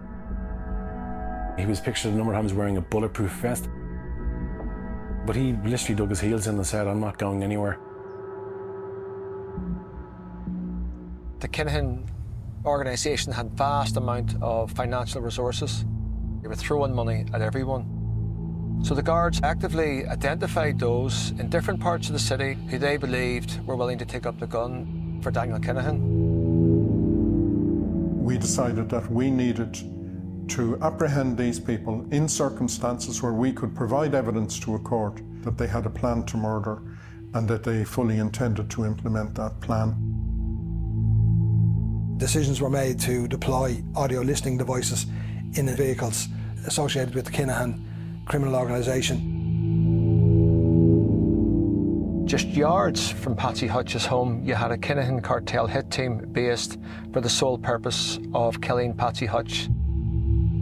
You're watching and Bomber Kavanagh is coming under major pressure. He was eventually caught in Lithuania. A Solihull man who masterminded an international drug smuggling operation has been sentenced to 32 years in jail. 42-year-old James Mulvey was described as the linchpin of a ring that smuggled cocaine and cannabis worth over £100 million. He was arrested by special forces in Lithuania. That was the culmination of a 2-year investigation by the National Crime Agency spanning 9 countries. And he was living the high life for many years. He had a penchant for Rolexes, fast cars, and a personal £1,000 a week cocaine habit. When he came back off the plane, when he'd been extradited, I had to meet him. And one thing I do remember, he'd actually bought his own silk sheets from Lithuania, hoping to use them in a UK prison. But unfortunately, that wasn't possible. So the day after Mulvey's arrest, Mulvey's father was observed meeting with an individual in a crematorium. The individual met was Thomas Kavanagh. You have to realise that Thomas Kavanagh is surveillance savvy. He's very disciplined in his communications. So we continued to build a case against Thomas.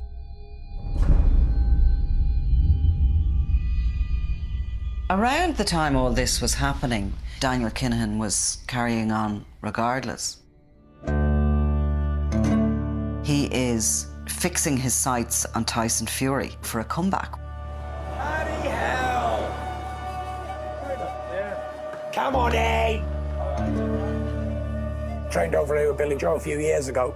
I've never stopped coming back since.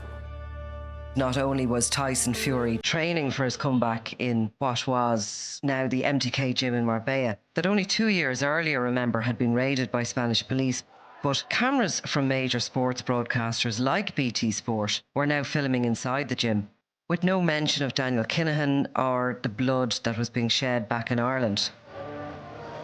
Do you like pina colada? Dancing in the rain. Proper good singer, isn't it? All anyone was really interested in at that stage was the feel-good story of Fury overcoming his demons. Do you need a hug? Come on, come on. Let's do it. Squeeze him extra hard, Tyson. Oh. Bye. It's been emotional. Tyson Fury, you're brilliant for boxing. You're brilliant for British sport.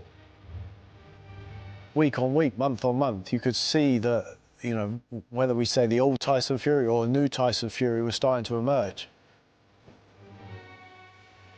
And then, sure enough, he comes back, and then almost out of nowhere, the Wilder fight's on, and you're like, blimey.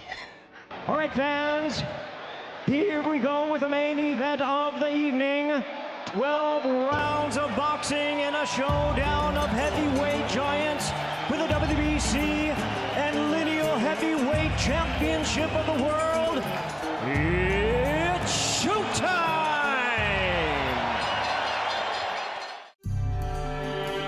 Tyson looked like he was out, and he rose from the dead.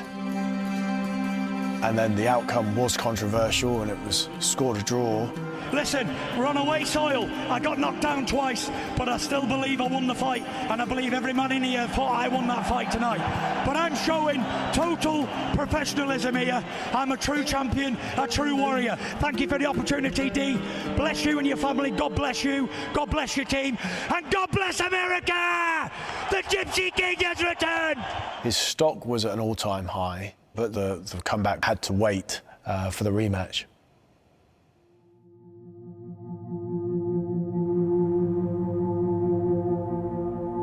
In January 2019, I felt that we had the evidence to justify arresting Thomas Kavanagh for his role and being head of this organised crime group.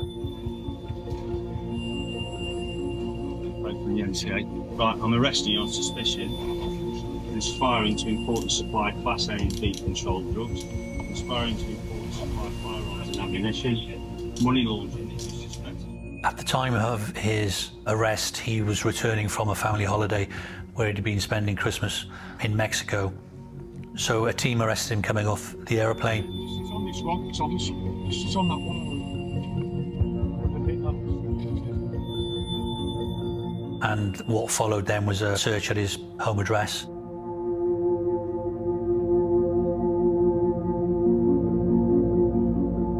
He lived in a very large, gated mansion that had reinforced door frames, reinforced windows, and you can only surmise that that's a mixture of trying to stop us getting in as law enforcement and maybe stop his competitors getting at him or his family, given the backdrop of all the violence that was taking place in and around this crime group at that time. So having got access to the property, you could see that they were living an expensive lifestyle. Gucci handbags, Chanel handbags, cash casually found stuffed down the back of chairs. You know, if you went down the back of my sofa, you might find a pound coin, but you certainly wouldn't be finding £20,000. There were also recovered an array of weaponry, really. Swords, large machetes, clubs, koshes, casually stuffed under the bed in the master bedroom where Thomas Kavanagh and his wife would sleep. We seized a number of mobile phones in a range of different addresses, and what turned out to be a really crucial PGP encrypted BlackBerry was recovered. I mean, it's so significant that I can remember the exhibit number for it. Our specialist digital forensic examiners were able to break through some of that encryption and do a download on the device. One of the names on one of the devices was the gaffer.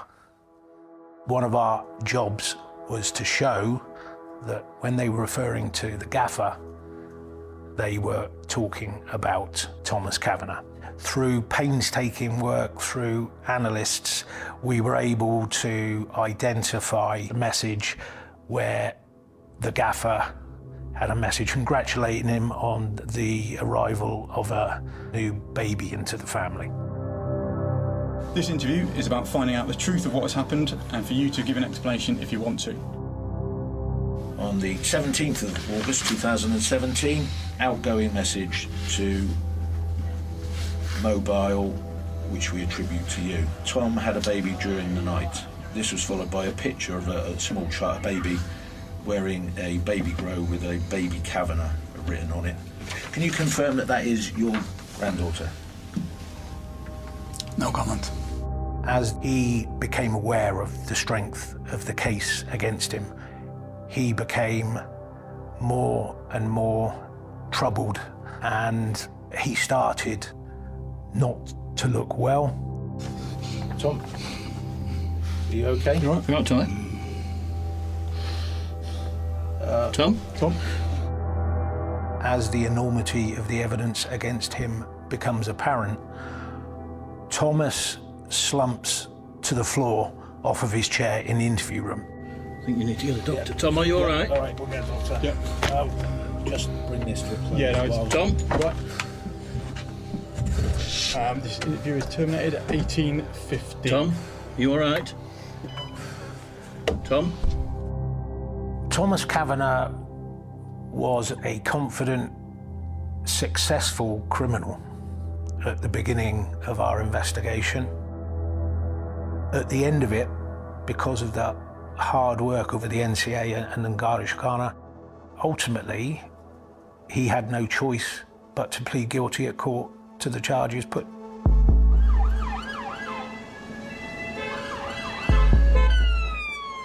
The head of the Kinahan organised crime group in the UK, who presided over the importation of over €36 million worth of cocaine and cannabis in a year, has been sentenced to 21 years in prison.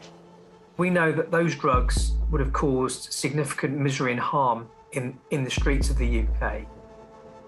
Kavanagh, feeling perhaps untouchable and beyond the law, but from our investigation we've shown that is absolutely not the case, and we have now brought Kavanagh and his gang to justice.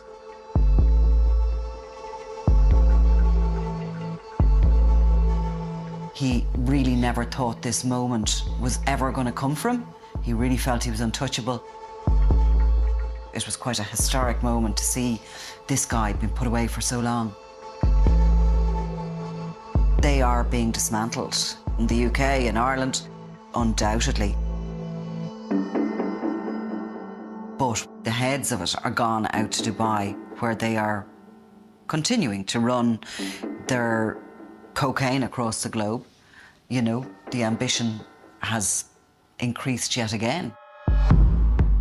Surely this is something that you need to distance yourself from. I think it's going to be a great fight on the night. And I'm not here to talk politics, war or religion with you. All the hard work, the MTK, they just came and took it. But I got news for you, my man. You fucking with the wrong Mexicanos.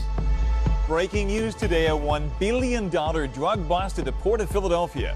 Daniel started moving to another league as this European super cartel begins to be formed. The violence was unprecedented. Rooms for torturing people and severed head in front of a shisha lounge. When you start to threaten the state, no matter how big you are, your days are numbered.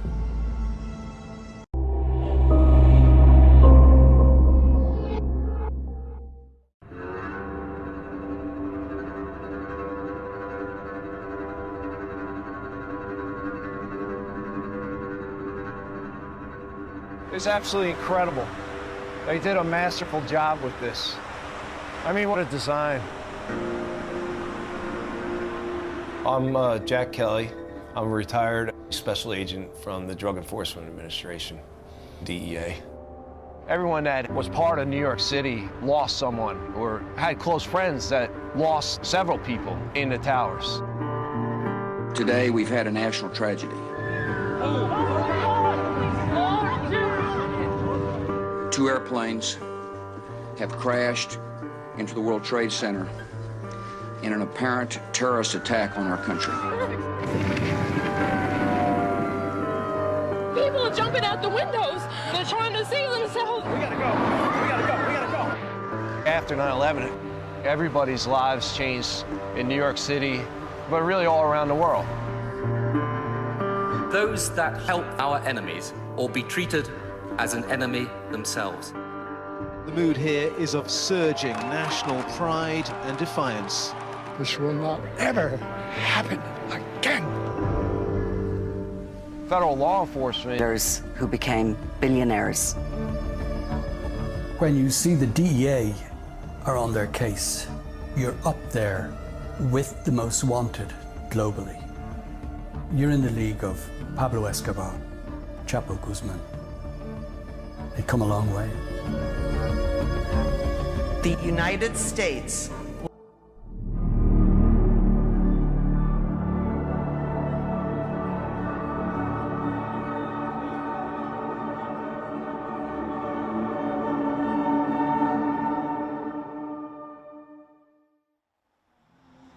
or murders. But in December 2015, something happened that would turn out very important later.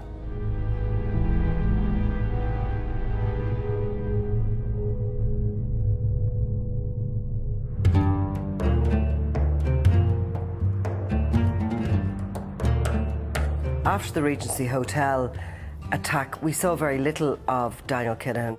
He has achieved a lot in the background in boxing, but nobody knows of that. And by about 2019, his ego gets the better of him. He wants the world to know who he is and what he's doing. One of the events that he did show up at was a charity ball in Kazakhstan, of all places. He's filmed at that, and he's in an auction, and he bids on football. And you showed us that you've got massive balls at $140,000 on now. So, This is a huge amount of money that he's paying for it. Of course, he's celebrated and he's clapped and applauded. And that's the kind of footage that he likes out there about himself. He's been charitable and he's a big, wealthy businessman. He wants to be applauded, lauded, and seen as this absolutely amazing kind of world leader in boxing. So he's in Kazakhstan on boxing business as well. And we see him there photographed with Bob Arum, who is really the most important person in boxing at that time in the world. I'm Matt Christie.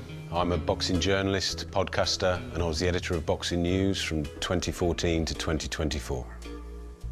If you're doing regular deals with someone like Bob Arum, you've made it in boxing. You've reached the pinnacle. Our relationship with MTK has been tremendous, and particularly with Dan, who was the original founder of MTK. 2019, MTK struck a deal with Bob Arum, and a top rank for the MTK fighters to be broadcast on ESPN. Giants in sports broadcasting.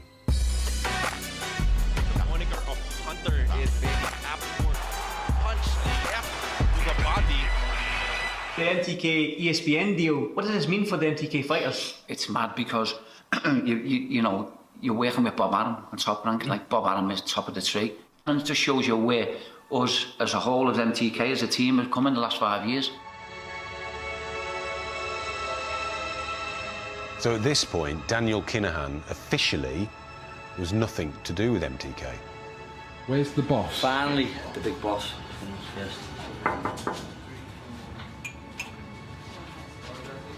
Yes. Yes. Sandra Vaughan! Busy, so busy. In 2017, Sandra Vaughan bought MTK. Legally, legitimately, I purchased the business from Mafia back in 2017. No ties to Daniel Kinahan, there was no contract, there was no financial transaction, absolutely nothing. But I will always go to Daniel for advice. He will always personally advise me, and I'll not be ashamed of doing it. So many fighters were dealing with either MTK or Daniel Kinahan or both, all of the major promoters. If they did not work with Daniel Kinahan during a period of time, their businesses would have suffered. Daniel Kinahan seems to me, by the way you're talking, very influential. That is correct. Dan, we have great confidence in Kinahan. We think he's very, very, very honest, very astute. He has great connections. And then in 2019, Daniel Kinahan struck a deal with Top Rank for Tyson Fury.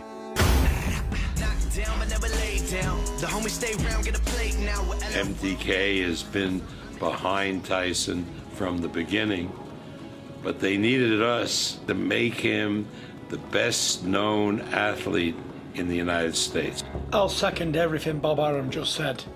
But times it by 10, put a little cheese on it and a hot dog. The Gypsy King is coming to America.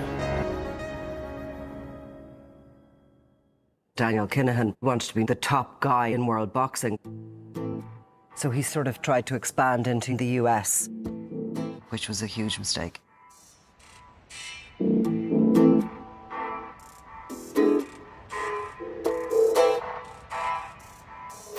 Well. Buenos dias. Welcome to California. Pásale. I'm Ralph Heredia. I'm Mexicano, pero un chingón Mexicano. Which means? Something badass has got to be the best. Rafa likes nice shit. Gotta show off the watch a little. What's this lady's name? Oh, this is just sexy bitch.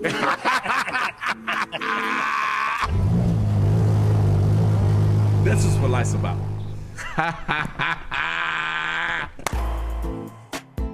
Myself and my brother manage professional fighters. We're always looking for prospects. So we were looking for young whores that we could take to the big leagues. This guy here is the reason we're here. That's JoJo, and that was back to probably early in his career.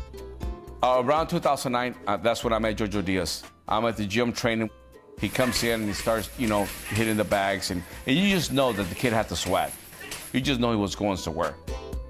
He reminded me a lot of me. So we hit it off. Myself and my brother had this kid's best interest all the way around. My phone was open for this kid 24/7. I was everything to this kid. Just like he was to me, he was like my son. We signed him to a contract. He was gonna go professional. Going into my professional career, I promise I'm gonna make you guys happy, and I'm gonna be a world champion. Thank you, guys. January 2020, we finally got the world title shot. Introducing first, the challenger. Representing South El Monte, California, ladies and gentlemen, Joseph Diaz Jr. You dreamed about this. You dreamed about this for years. All of us did. When the moment came, JoJo showed up. And the new junior lightweight champion of the world, Joseph JoJo. Oh, the journey, the hard work, the sweat, and just putting up, and the good, the bad, and the ugly, it was well worth it. And the feeling was incredible. One of my proudest moments.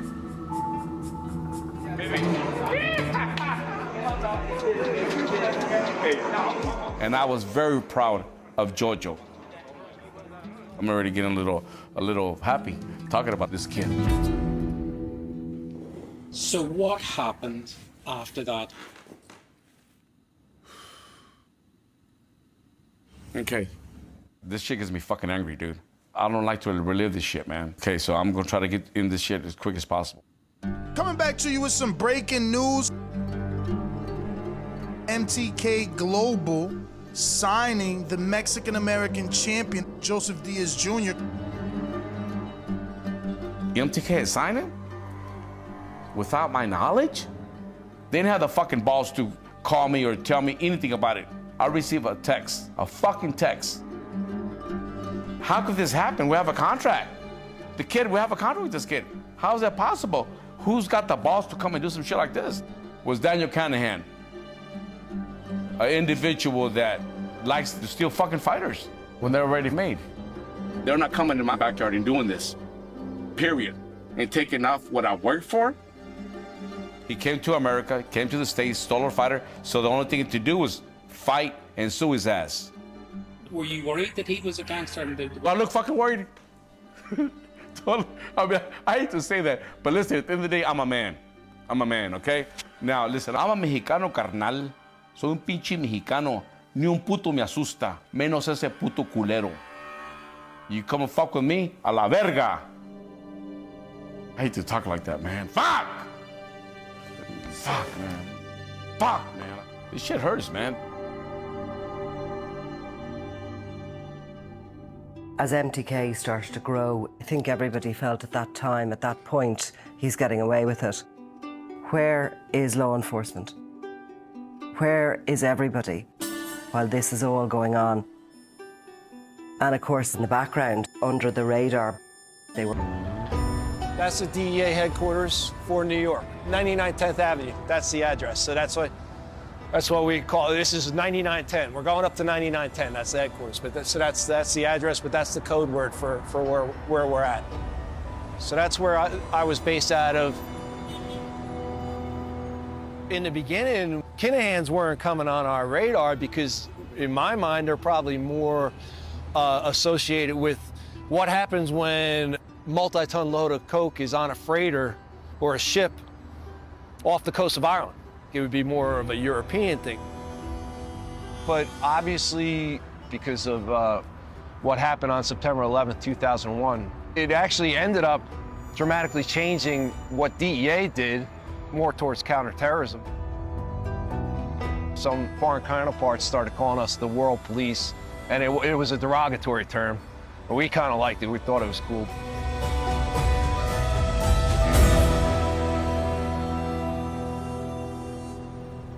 After 9/11, much more attention started being paid to Islamic terrorist organizations like Al-Qaeda and Hezbollah.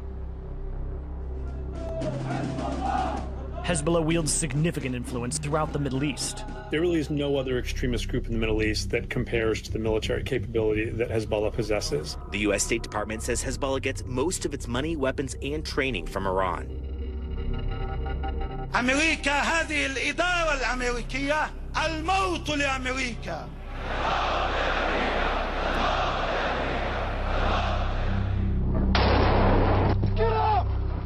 There was a specific, incredibly potent type of IED that Hezbollah was behind that killed hundreds of American servicemen in Iraq and maimed thousands more.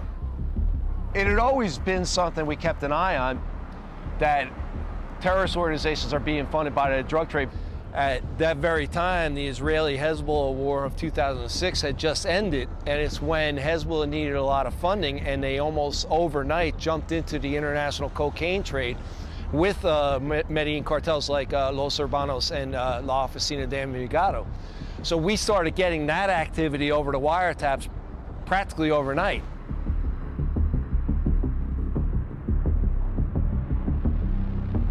I'm Miles Johnson, and I'm an investigative reporter with the Financial Times. I was introduced to Jack when I was working in Italy, and I was covering stories about the Italian Mafia, who are also pretty big in the European cocaine industry. And I could immediately tell he was, extremely intelligent. And in the wake of 9/11, the war on terror, Jack was working in a part of the DEA called the Special Operations Division, carrying out investigations in Latin America and Colombia, and often it was on the money laundering side. And there's, these people who are turning up in wiretap interceptions, and they're not speaking Spanish, they're speaking Arabic, which is not super typical for the DEA at that time. Hello. Hello. بدي منك معروف ضروري جدا جدا. والله شو بدي مرة 20,000 الله يخليك ضروري جدا لها ما تيجي يوم بالبلاد على بكره الصبح. The DEA, they're following the money, and the people who are handling that money are interacting with people who are known Hezbollah financiers. And so it kind of changed everything for them, I think. When we started getting all these Arabic calls mentioning Hezbollah's involvement, that piqued our interest. What became apparent was that this is Hezbollah partnering with the Latin American cartels, like even Los Zetas out of Mexico, but also with European organized crime and mafias. They were becoming partners in cocaine shipments to Europe. El informe de la DEA, llamado Cassandra, revela el negocio entre el grupo islamista de Oriente Medio Hezbollah y la autodenominada Oficina de Envigado de Colombia, para suministrar grandes cantidades de cocaína a los mercados de Europa y Estados Unidos. So to do that, you actually need infrastructure on the ground. You're going to have to deal with mafiosos and European organized crime because it's their backyard and there's no other way around it. It's almost like a course of nature. And sometimes groups like the Kinahans can be very helpful. It's more like, what can the Kinahans do for us? And that doesn't always mean, you know, let's make money for crime, but really the strategic level objectives of Iran, which is killing people that they think, Iranian dissidents that they think deserve to be assassinated. And that's something that they would use. Yeah. The United States alleges there's a network of drug traffickers, criminals operating with carte blanche in Iran, that they enjoy government protection, and in exchange, the drug gang provides a service to the Iranian regime. It kills and kidnaps people around the world, allegedly, people who are opponents of the Iranian government.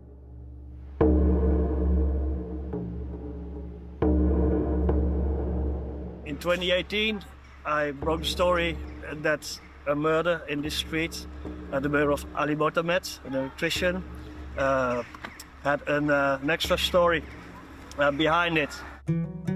Is Ali Motamed als medewerker van een energiebedrijf soms terechtgekomen in de hennepteelt? Is hij wellicht aangezien voor iemand anders? I discovered that Ali Motamed was not Ali Motamed. He had another official name, and this name was linked to the biggest bombing in Iran in the early 80s. The Speaker of the Iranian Parliament called it the most sorrowful crime since the triumph of the revolution. It exploded while Ayatollah Beheshti was speaking, and he died immediately. Ali Motamed was thought of having been the one who placed the bomb. Even as his body was being removed, the chants for revenge were beginning.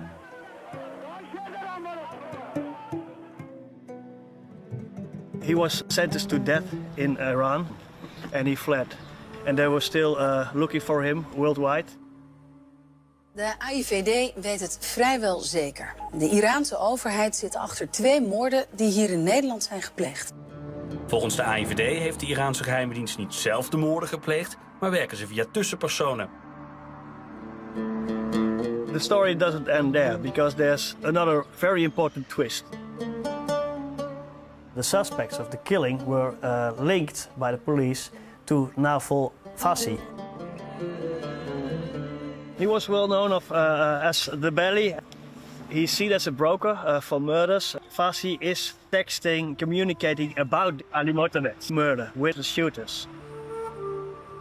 In April 2016, in Dublin, the police went to in a luxurious apartment in Dublin, linked to the Kinahans.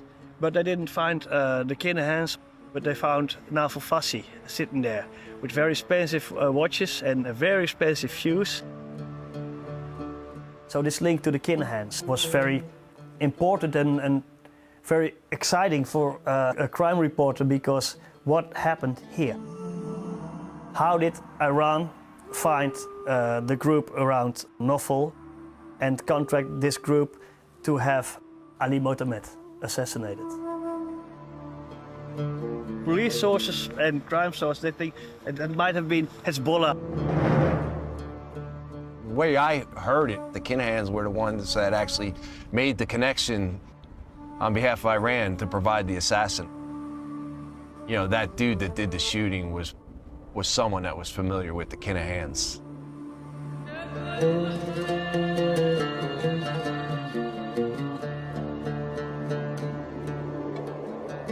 So during this time, the Kinahans weren't just flashing red, they were flashing like bright red, specifically Daniel Kinahan.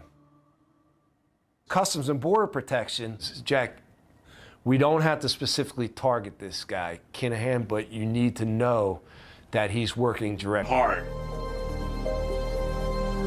So we found him in Dubai. We served him our complaint. And Daniel Kinahan answered. And so that was sort of the break loose moment, because he finally came up on the net. And the United States government took notice of that. So around that time, the DEA were starting to form an assessment that all of these kingpins from across Europe, a lot of the key people were in the same place. They were spending time with each other, all in Dubai. sort of like a business net. I am a crime reporter for Dutch daily newspaper NRC. I mean, it's almost like a scene from, you know, The Godfather in New York in the 70s. Funerals and weddings. You have criminals that come to celebrate or to mourn, and you have detectives that come and take pictures. So some of the people that were at that wedding, they are considered to be the top tier of organized crime in Europe. Richard Riquelme, better known as El Rico, or El Rico from Chile, where he was born,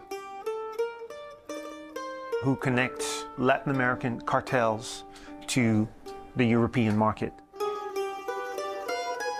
Raffaele Imperiale, supposedly member of the Camorra clan, Italian mobsters, involved in cocaine trafficking, together with Ridwan Taghi, Dutch-Moroccan national, a major player in the cocaine trade. The last person on the DEA's list, Edin Gacanin, one of the Balkan cartel, nicknamed the Dino and Tito cartel.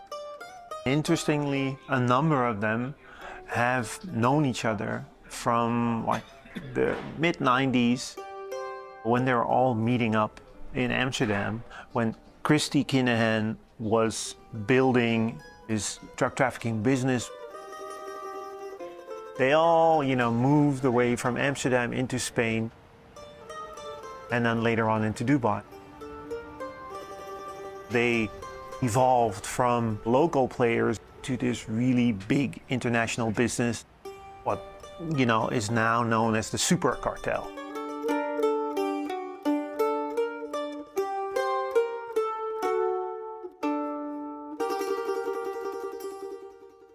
According to Europol, they believe that the super cartel had managed to take control of a third of in the shadows. So in this case, was surprising for us to see, just with a fast search in internet, the luxurious life he and his wife led in Spain. Here's the beach bar, you can see what it's like here. It's absolutely beautiful here. They had two houses. The bigger one was the typical narco villa, with a swimming pool, famous art, and some strange sculptures. Obviously the ice is, what we're doing with the ice is we're coming out on 2 silver platters. Okay. Do not break anything. They posed as a couple from Marbella's high society, promoting the premium vodka brand, Nero Vodka. Remind us the name of your brand? It's Nero Premium Vodka. Nero Premium Vodka. There's the boss of Nero, Nicola Morrissey. I'm the CEO of the company, and my husband is the brand ambassador, so it's nice to be the boss. They try to give Nero Vodka an image of legality. Been all about Nero Vodka today. It's been the main sponsor against Rangers. We feel that it's a way of giving back a little bit of something for these people that are, you know, in a worse situation. They did a lot of events with very luxury vehicles and very luxury parties with famous people, with rich people. Continually, they attending events and rubbing shoulders with important people in the area. A special thanks, Johnny Morrissey and Nicola Morrissey. They kindly sponsored, because without you, we wouldn't be here. A bust with a big chest here. If we're going on volume of clay here, you're fucked. I've never met a man like Johnny Morrissey before.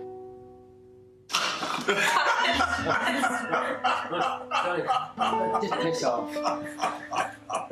Johnny Morrissey, or Johnny Cash as they called him here in Ireland, because he lived in Ireland for a period of time in the mid-1990s in Kinsale. And he was called Johnny Cash because he was a big sort of spender around the village. He was a significant enough player in Ireland for the Criminal Assets Bureau to have gone after him. They seized some money and properties off him, and he took off for Spain, where he shows up in the company of the Kinahans. This is a concealed Glock, concealed for close quarters. He is described as a hitman, a serious criminal from Manchester originally. I think that John Morrissey and Daniel were more than business partners. They were friends. We have seen pictures, they are together in a barbecue or drinking some beers. We have seen Daniel playing and entertaining with the John Morrissey's sons.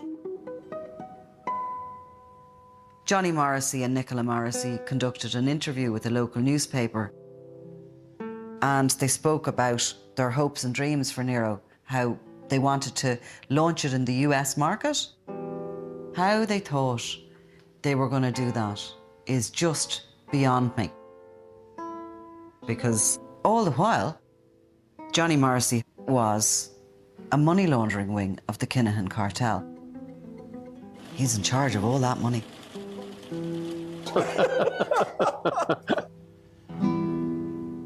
When we began to investigate him, suddenly DEA, NCA, Dutch police, even French police, Australian police, Europol, everybody called us. We had information through the DEA about Daniel Kinahan's wedding. John Morrissey had 2 meters from the entrance of the big villa, a sitting plan of the wedding, and we saw all the names written down. Actually, it was like a catalog of the international organized crime. We as crime reporters, we saw it happen, that they were cooperating and they got very powerful because of the amounts of cocaine, the loads of cocaine turned bigger and bigger. It was tons of cocaine.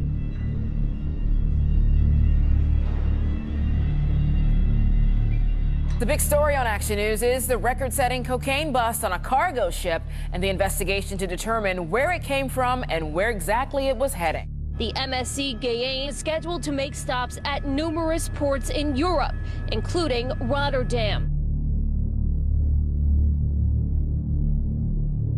If an organization is in control of a third of the entire European cocaine sector, the effect that that's having on the streets of tens of thousands of towns and across the whole of Europe, it's really immense. It really seeps into the countries.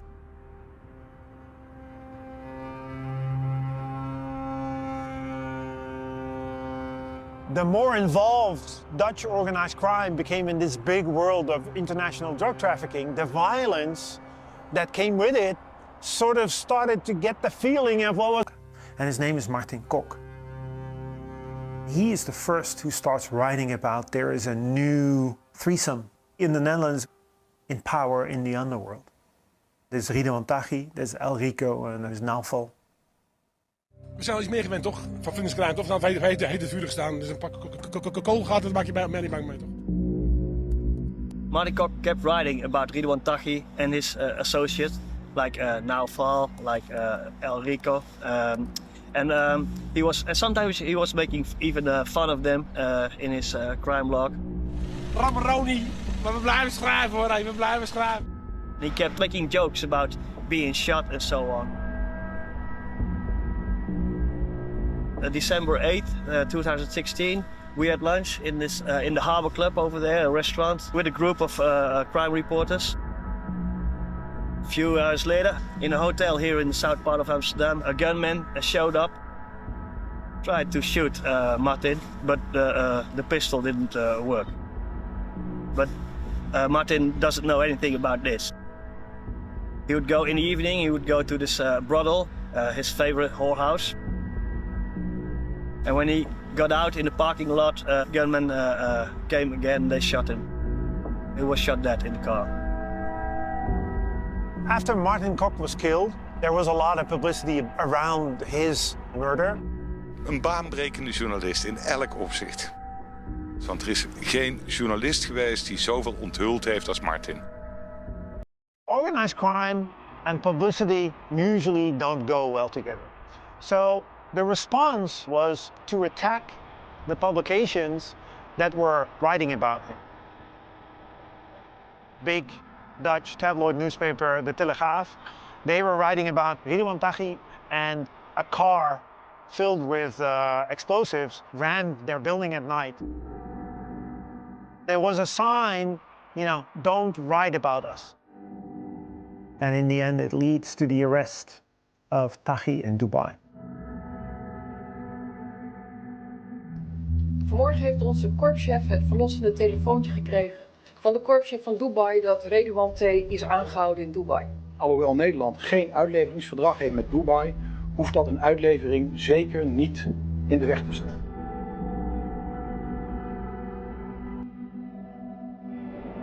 A state witness in the trial against Ridwan Taghi, his brother was killed. A year later, they got to his lawyer. Het is Nederland in een nieuwe realiteit beland. Iets verderop het slachtoffer op straat, advocaat Dirk Wiersum. Dit is een aanslag op onze rechtsstaat.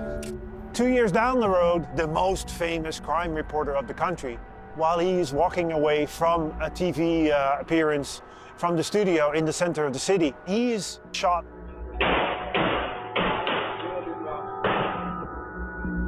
The Irish have Veronica Guerin, we have Peter R. de Vries. The Dutch crime reporter Peter R. de Vries has died. The 64-year-old journalist was known for investigating organised crime. And again, prosecutors think that the organization of Ridwan Taghi is behind this killing, even though he has never been prosecuted for it. The violence that comes along in the Netherlands, it almost runs parallel with what happened in Ireland, with the violence around the Kinahan gang. So if you see that development in Ireland parallel to the development in the Netherlands, then you can also understand why the DEA is at that wedding in Dubai in 2017.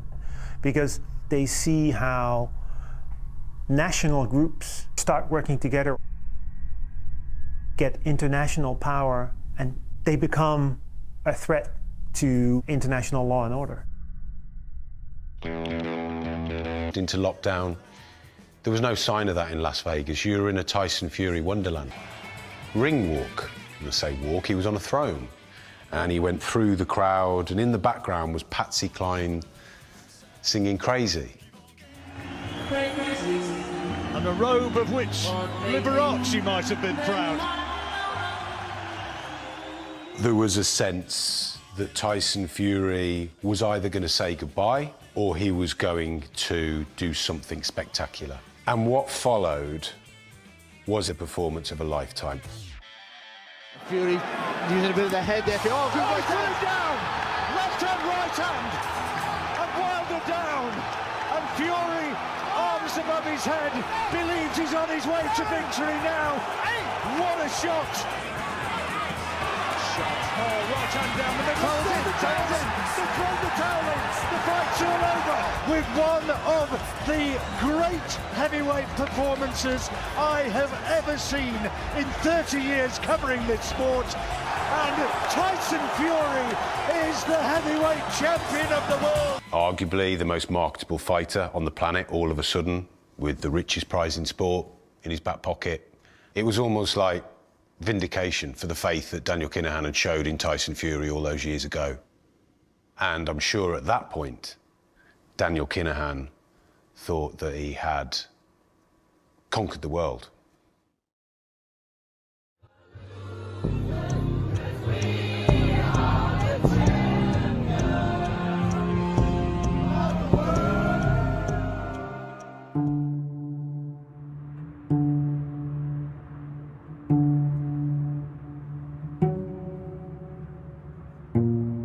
After Tyson Fury won the World Championship, Daniel went on this bizarre kind of sports washing campaign.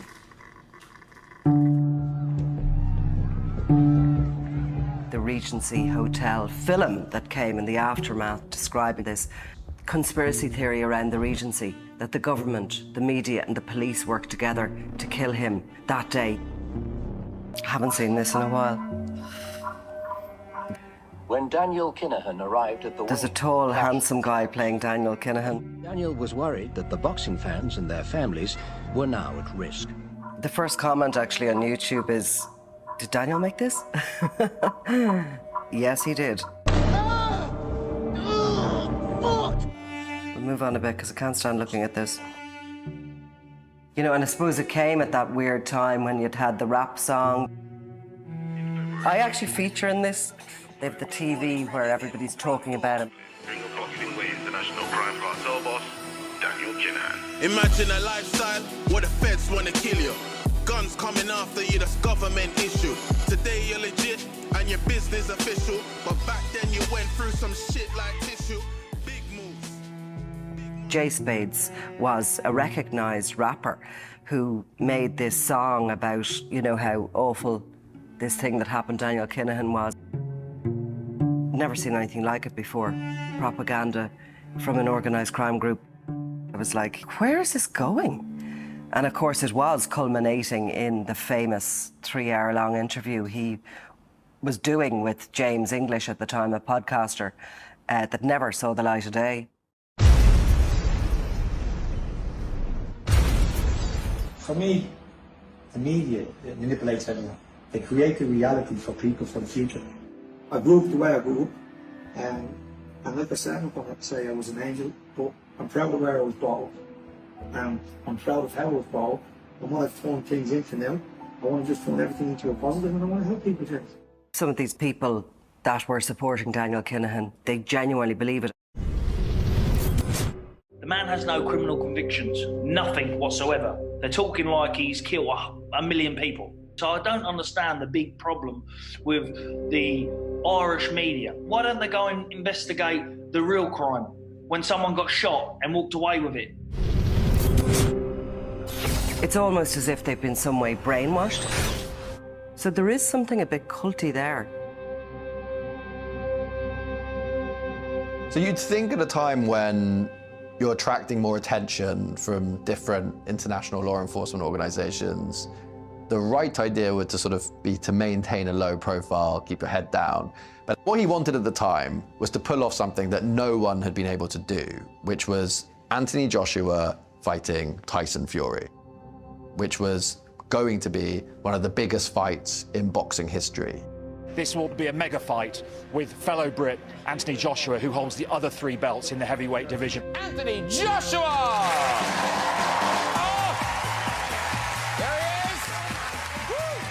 Tyson Fury has the WBC belt and the Ring Magazine belt. Anthony Joshua has the WBA, the IBF, the WBO, the IBO belts. And now it's time to find out who the real governor is. The most logical fights to make in boxing are very often the most difficult to make.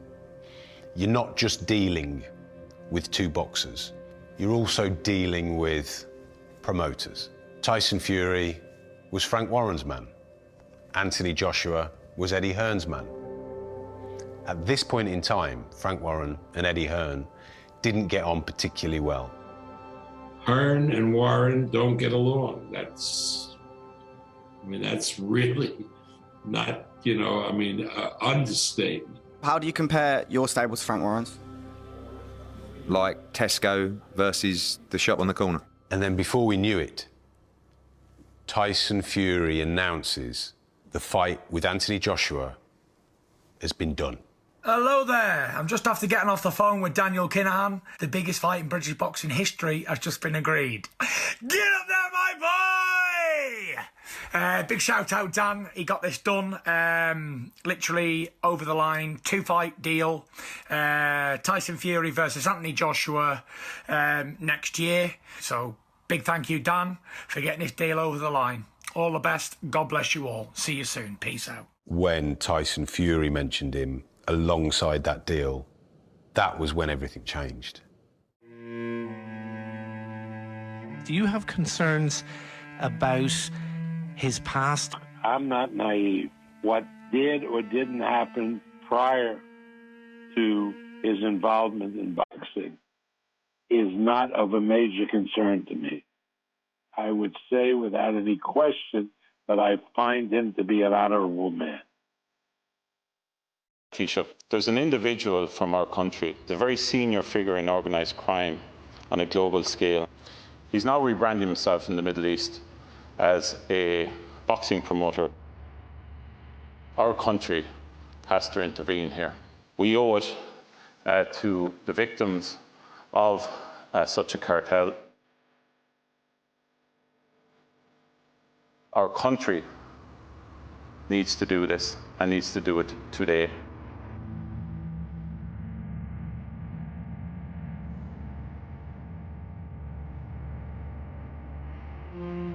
I'm Gregory Getjanis. I'm the Associate Director for Global Targeting in the Office of Foreign Assets Control within the U.S. Department of the Treasury. They were looking to enter legitimate markets, to launder its reputation. But we saw how they were branching out to Spain, to the UAE, tentacles elsewhere.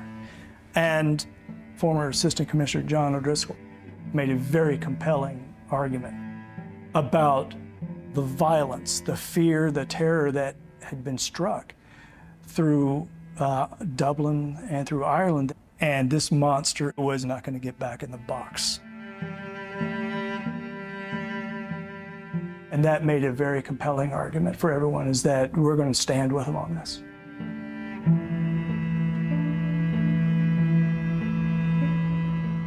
Transnational organized crime is a multi-billion-dollar business that threatens global stability and democracies. The United States Department of State is pleased to announce a reward of up to $5 million for information leading to the financial disruption of the KTCO or the arrest and convictions of its leaders. So as of today, the Kinahan Transnational Criminal Organization joins the ranks of Italy's Camorra, Mexico's Los Zetas, Japan's Yakuza, and Russia's Thieves-in-Law. You went after Dublin, you went after Ireland, we're coming after you.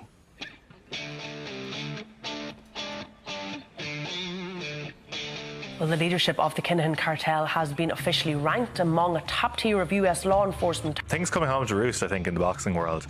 MTK Global, which is the boxing brand, which was co-founded by mobster Daniel Kinahan, it has now announced that it is ceasing global operations. Why? Because they say that they've got nothing to do with Daniel Kinahan, so then how would they be affected by anything that's happened in the last week? They had one of the most interesting statements I've read in a long time.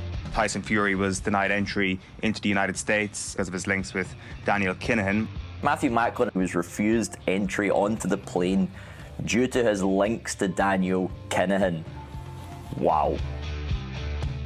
A lot of people who had stood by and backed Daniel Kinahan realised this guy is toxic, and there was this scramble to get away from him.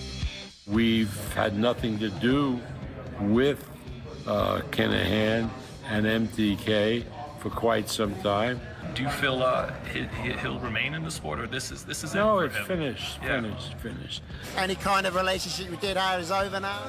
That's none of your business and none of anybody else's business, I don't think, is it? Surely this is something that you need to distance yourself from. I think it's going to be a great fight on the night, and I'm not here to talk politics, war or religion with you. Thank you very much. I won't be doing any more interviews with Sky. Thank you, good night.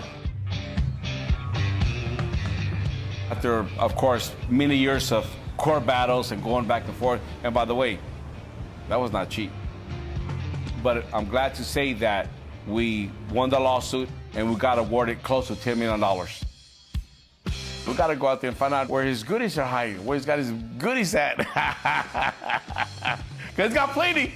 Oh, he's got plenty. In the sunshine of your love.